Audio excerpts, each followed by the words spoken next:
ਜਦੋਂ ਖੁਦ ਦੀ ਇੰਜਰੀ ਹੋ ਗਈ ਤਾਂ ਲਾਈਫ ਪਹਿਲੇ 2-4 ਮਹੀਨੇ ਤਾਂ ਲੱਗਦਾ ਸੀ ਉੱਠ ਜਾਵਾਂਗਾ, ਪਰ ਜਿੱਦਾਂ ਜਿੱਦਾਂ ਟਾਈਮ ਵੱਧਦਾ ਗਿਆ ਤੇ ਪਤਾ ਲੱਗਿਆ ਕਿ ਚਾਂਸਸ ਬਹੁਤ ਘੱਟ ਹੈ ਉੱਠਣ ਦੇ, ਤਾਂ ਉਹ ਡਿਪਰੈਸ਼ਨ ਵੱਧਦਾ ਗਿਆ। ਉਹ ਡਿਪਰੈਸ਼ਨ ਇਸ ਤਰੀਕੇ ਨਾਲ ਹੁੰਦਾ ਗਿਆ ਕਿ ਮੈਨੂੰ ਇਹ ਹੁੰਦਾ ਸੀਗਾ ਕਿ ਯਾਰ ਜੇ ਮੈਂ ਆਪਣੇ ਆਪ ਨੂੰ ਖਤਮ ਕਰ ਲਵਾਂ, ਮੇਰੀ ਮਦਰ ਤੇ ਬ੍ਰਦਰ ਜਿਹੜੇ ਉਹ ਸੁਖੀ ਹੋ ਜਾਣਗੇ।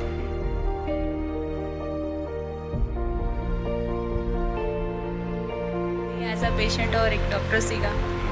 ਉਸ ਤੋਂ ਬਾਅਦ ਮੋਸਟਲੀ ਇੱਦਾਂ ਹੁੰਦਾ ਸੀਗਾ ਕਿ ਮੈਂ ਜਦੋਂ ਵੀ ਇਹਨਾਂ ਦੇ ਰੂਮ 'ਚ ਜਾਂਦੀ ਸੀ, ਮੈਨੂੰ ਇੱਦਾਂ ਲੱਗਦਾ ਸੀ ਕਿ ਗੁਰਵਿੰਦਰ ਬਹੁਤ ਇੰਟੈਲੀਜੈਂਟ।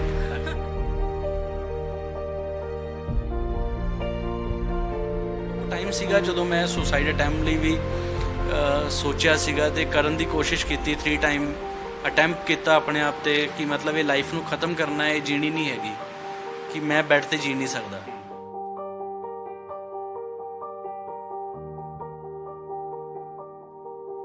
ਫਿਰ ਉਸ ਤੋਂ ਬਾਅਦ ਮੈਂ ਇਹਨਾਂ ਨੂੰ ਸ਼ੁਰੂ ਤੋਂ ਲਾਈਕ ਕਰਦੀ ਸੀ ਜਿਵੇਂ। ਫਿਰ ਉਸ ਤੋਂ ਬਾਅਦ ਮੈਂ ਇਹਨਾਂ ਨੂੰ 2-3 ਵਾਰੀ ਤਾਂ ਉੱਤੋਂ ਕਿਹਾ, ਬਟ ਇਹਨਾਂ ਨੇ ਮੇਰੀ ਗੱਲ ਸੁਣੀ ਨਹੀਂ। ਫਿਰ ਜਦੋਂ ਛੋਟੇ ਦੀ ਮੈਰਿਜ ਦੀ ਦੁਬਾਰਾ ਗੱਲ ਹੋਈ ਨਾ, ਫਿਰ ਮੈਂ ਇਹਨਾਂ ਨੂੰ ਕਹਿ ਦਿੱਤਾ ਕਿ ਨਹੀਂ, ਮੈਂ ਤੁਹਾਡੇ ਨਾਲ ਮੈਰਿਜ ਕਰਵਾਉਣੀ ਆ।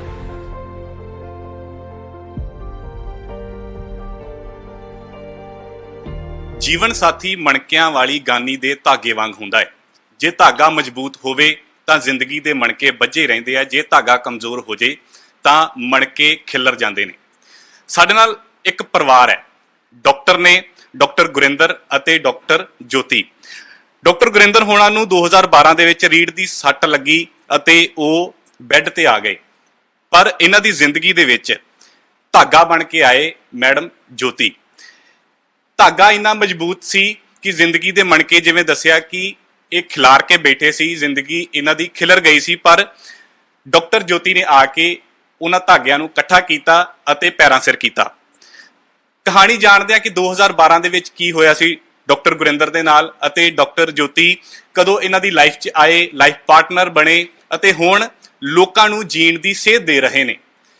ਪਹਿਲਾਂ ਇਹਨਾਂ ਨੇ 3 ਵਾਰ ਸੁਸਾਈਡ ਕਰਨ ਦੀ ਵੀ ਕੋਸ਼ਿਸ਼ ਕੀਤੀ, ਪਰ ਹੁਣ ਜ਼ਿੰਦਗੀ ਵੰਡ ਰਹੇ ਨੇ। ਡਾਕਟਰ ਗੁਰਿੰਦਰ ਹੋਣੀ ਸਾਡੇ ਨਾਲ ਆ। ਸਭ ਤੋਂ ਪਹਿਲਾਂ ਤਾਂ ਮੈਂ ਇਹੀ ਕਹਿਣਾ ਚਾਹੁੰਦਾ ਕਿ ਤੁਹਾਨੂੰ ਦੇਖ ਕੇ ਸਾਨੂੰ ਆਪ ਨੂੰ ਬੜੀ ਮੋਟੀਵੇਸ਼ਨ ਮਿਲੀ ਹੈ, ਤਾਂ ਸਭ ਤੋਂ ਪਹਿਲਾਂ ਸਵਾਗਤ। ਥੈਂਕ ਯੂ, ਸਤਿ ਸ਼੍ਰੀ ਅਕਾਲ ਸਾਰਿਆਂ ਨੂੰ। ਸਰ, ਮੈਂ ਸਭ ਤੋਂ ਪਹਿਲਾਂ ਇਹੀ ਜਾਣਨਾ ਚਾਹੁੰਦਾ ਕਿ 2012 ਦੇ ਵਿੱਚ ਹੋਇਆ ਕੀ ਸੀ।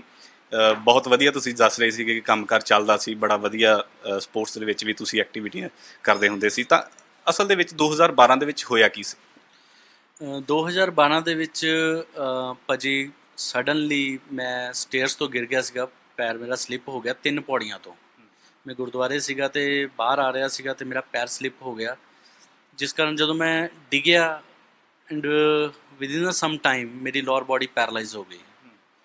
ਉਸ ਟਾਈਮ ਤਾਂ ਕੁਝ ਸਮਝ ਨਹੀਂ ਆਉਂਦੀ ਨਾ ਕਿ ਹੋਇਆ ਕੀ ਹੈ। ਕਿ ਨਾਰਮਲੀ ਕੀ ਹੁੰਦਾ ਕਿ ਜਦੋਂ ਵੀ ਕੋਈ ਡਿੱਗਦਾ ਹੈ ਜਾਂ ਕਿਸੇ ਦੇ ਇੰਜਰੀ ਹੁੰਦੀ ਹੈ ਜਾਂ ਕੋਈ ਐਕਸੀਡੈਂਟ, ਕੋਈ ਸੱਟ ਲੱਗਦੀ ਹੈ, ਤਾਂ ਆਸਾ ਪਾਸਾ ਜਿਹੜਾ ਵੀ ਹੈ ਉਹ ਫਟਾਫਟ ਕਹਿੰਦਾ ਕਿ ਖੜੇ ਹੋ ਜਾਓ, ਉੱਠੋ। ਬਟ ਐਕਚੁਅਲ ਦੇ ਵਿੱਚ ਕੀ ਹੁੰਦਾ ਹੈ ਕਿ ਜਦੋਂ ਉੱਠਿਆ ਗਿਆ ਨਾ, ਤੇ ਚੁੱਕ ਕੇ ਹਸਪੀਟਲ ਲੈ ਗਏ। ਹਸਪੀਟਲ ਲੈ ਜਾ ਕੇ ਪਤਾ ਲੱਗਿਆ ਕਿ ਸਪਾਈਨ ਇੰਜਰੀ ਹੈ। ਸਪਾਈਨ ਇੰਜਰੀ ਸਟਾਰਟਿੰਗ ਦੇ ਵਿੱਚ ਤਾਂ ਇਹੀ ਲੱਗਦਾ ਹੁੰਦਾ ਕਿ ਯਾਰ ਰਿਕਵਰ ਹੋ ਜਾਏਗਾ, ਕੋਈ ਗੱਲ ਨਹੀਂ, 2-4 ਮਹੀਨੇ ਸ਼ਾਇਦ, ਕਿਉਂਕਿ ਹਰ ਕਿਸੇ ਲਈ ਇਹ ਨਵੀਂ ਹੁੰਦੀ ਹੈ। ਜਦੋਂ ਵੀ ਜਦ ਤੱਕ ਪਰਿਵਾਰ ਦੇ ਵਿੱਚ ਇਹ ਚੀਜ਼ ਨਹੀਂ ਆਉਂਦੀ ਜਾਂ ਆਪਣੇ ਕਿਸੇ ਨੌਨ ਦੇ ਵਿੱਚ ਇਹ ਚੀਜ਼ ਨਹੀਂ ਆਉਂਦੀ, ਕਿਸੇ ਨੂੰ ਸਮਝ ਨਹੀਂ ਆਉਂਦੀ ਕਿ ਰੀੜ੍ਹ ਦੀ ਹੱਡੀ ਦੀ ਸੱਟ ਹੈ ਕੀ ਹੈ। ਜਦੋਂ ਸਾਡੇ ਵਿੱਚ ਆ ਜਾਂਦੀ ਹੈ, ਉਦੋਂ ਸਾਨੂੰ ਆਪਣੇ ਆਸੇ-ਪਾਸੇ ਵਾਲੇ ਹੋਰ ਨਜ਼ਰ ਆਉਣ ਲੱਗ ਜਾਂਦੇ ਕਿ ਇਹਦੇ ਵੀ ਲੱਗੀ ਹੈ, ਇਹਦੇ ਵੀ ਲੱਗੀ ਹੈ, ਜਾਂ ਇਹ ਬੰਦਾ ਇਹਦੇ ਲੱਗ ਕੇ ਰਿਕਵਰ ਕਰ ਗਿਆ, ਜਾਂ ਇਸ ਤਰੀਕੇ ਨਾਲ। ਸੱਟ ਜਿਹੜੀ ਇਹ ਹੈ, ਨਾਰਮਲੀ ਜੇ ਫ੍ਰੈਕਚਰ ਹੋ ਜਾਵੇ ਤਾਂ ਉਹ ਹਾਰਡਲੀ 6 ਮਹੀਨਿਆਂ ਦੇ ਵਿੱਚ ਠੀਕ ਹੋ ਜਾਂਦਾ ਹੈ, ਪਰ ਇਹ ਸੱਟ ਜਿਹੜੀ ਹੈ ਠੀਕ ਹੋਣ ਦੇ ਚਾਂਸ, ਮਤਲਬ ਮੈਂ ਕਹਿਣਾ ਕਿ ਕੁਝ % ਹੁੰਦੇ ਆ, ਉਹ ਮਤਲਬ ਕਹਿ ਲਈ ਕਿ ਭਾਗਾਂ ਵਾਲੇ ਹੁੰਦੇ, ਜਿਹੜੇ ਕੁਝ % ਜਿਹੜੇ ਇਸ 'ਚ ਰਿਕਵਰ ਕਰ ਜਾਂਦੇ ਆ, ਦੁਬਾਰਾ ਆਪਣੇ ਪੈਰਾਂ 'ਤੇ ਆ ਜਾਂਦੇ ਆ। ਬਟ ਮੇਰੇ ਲਈ ਉਹ ਚੀਜ਼ ਪੋਸੀਬਲ ਨਹੀਂ ਹੋ ਪਾਈ ਸੀਗੀ, ਮੈਂ ਨਹੀਂ ਆ ਪਾਇਆ ਆਪਣੇ ਪੈਰਾਂ 'ਤੇ। ਪਰ ਮੁਸ਼ਕਿਲ ਸਮਾਂ ਜਿਹੜਾ ਹੁੰਦਾ ਉਹ ਬੈੱਡ ਦੇ ਉੱਤੇ ਬਹੁਤ ਔਖਾ ਹੁੰਦਾ ਕੱਢਣਾ। ਉਹ ਚੀਜ਼ ਮੈਂ ਕੱਢੀ ਹੈ। ਮੈਂ ਅਰਾਊਂਡ 14 ਮਹੀਨੇ ਮੈਂ ਬੈੱਡ 'ਤੇ ਰਿਹਾ। ਬੈੱਡ ਸੋਰਸ ਵੀ ਹੋਏ ਨੇ, ਹੋਰ ਵੀ। 2012 ਦੇ ਵਿੱਚ ਜਦੋਂ ਸੱਟ ਲੱਗੀ, ਡਾਕਟਰ ਨੇ ਕੀ ਕਹਿਤਾ ਸੀ? ਸਪਸ਼ਟ ਕਰਤਾ ਸੀ ਕਿ ਹੁਣ ਜ਼ਿੰਦਗੀ ਦੇ ਵਿੱਚ ਕੁਝ ਹੋ ਨਹੀਂ ਸਕਦਾ? ਨਹੀਂ, ਸਪਸ਼ਟ ਨਹੀਂ ਕੀਤਾ ਸੀਗਾ।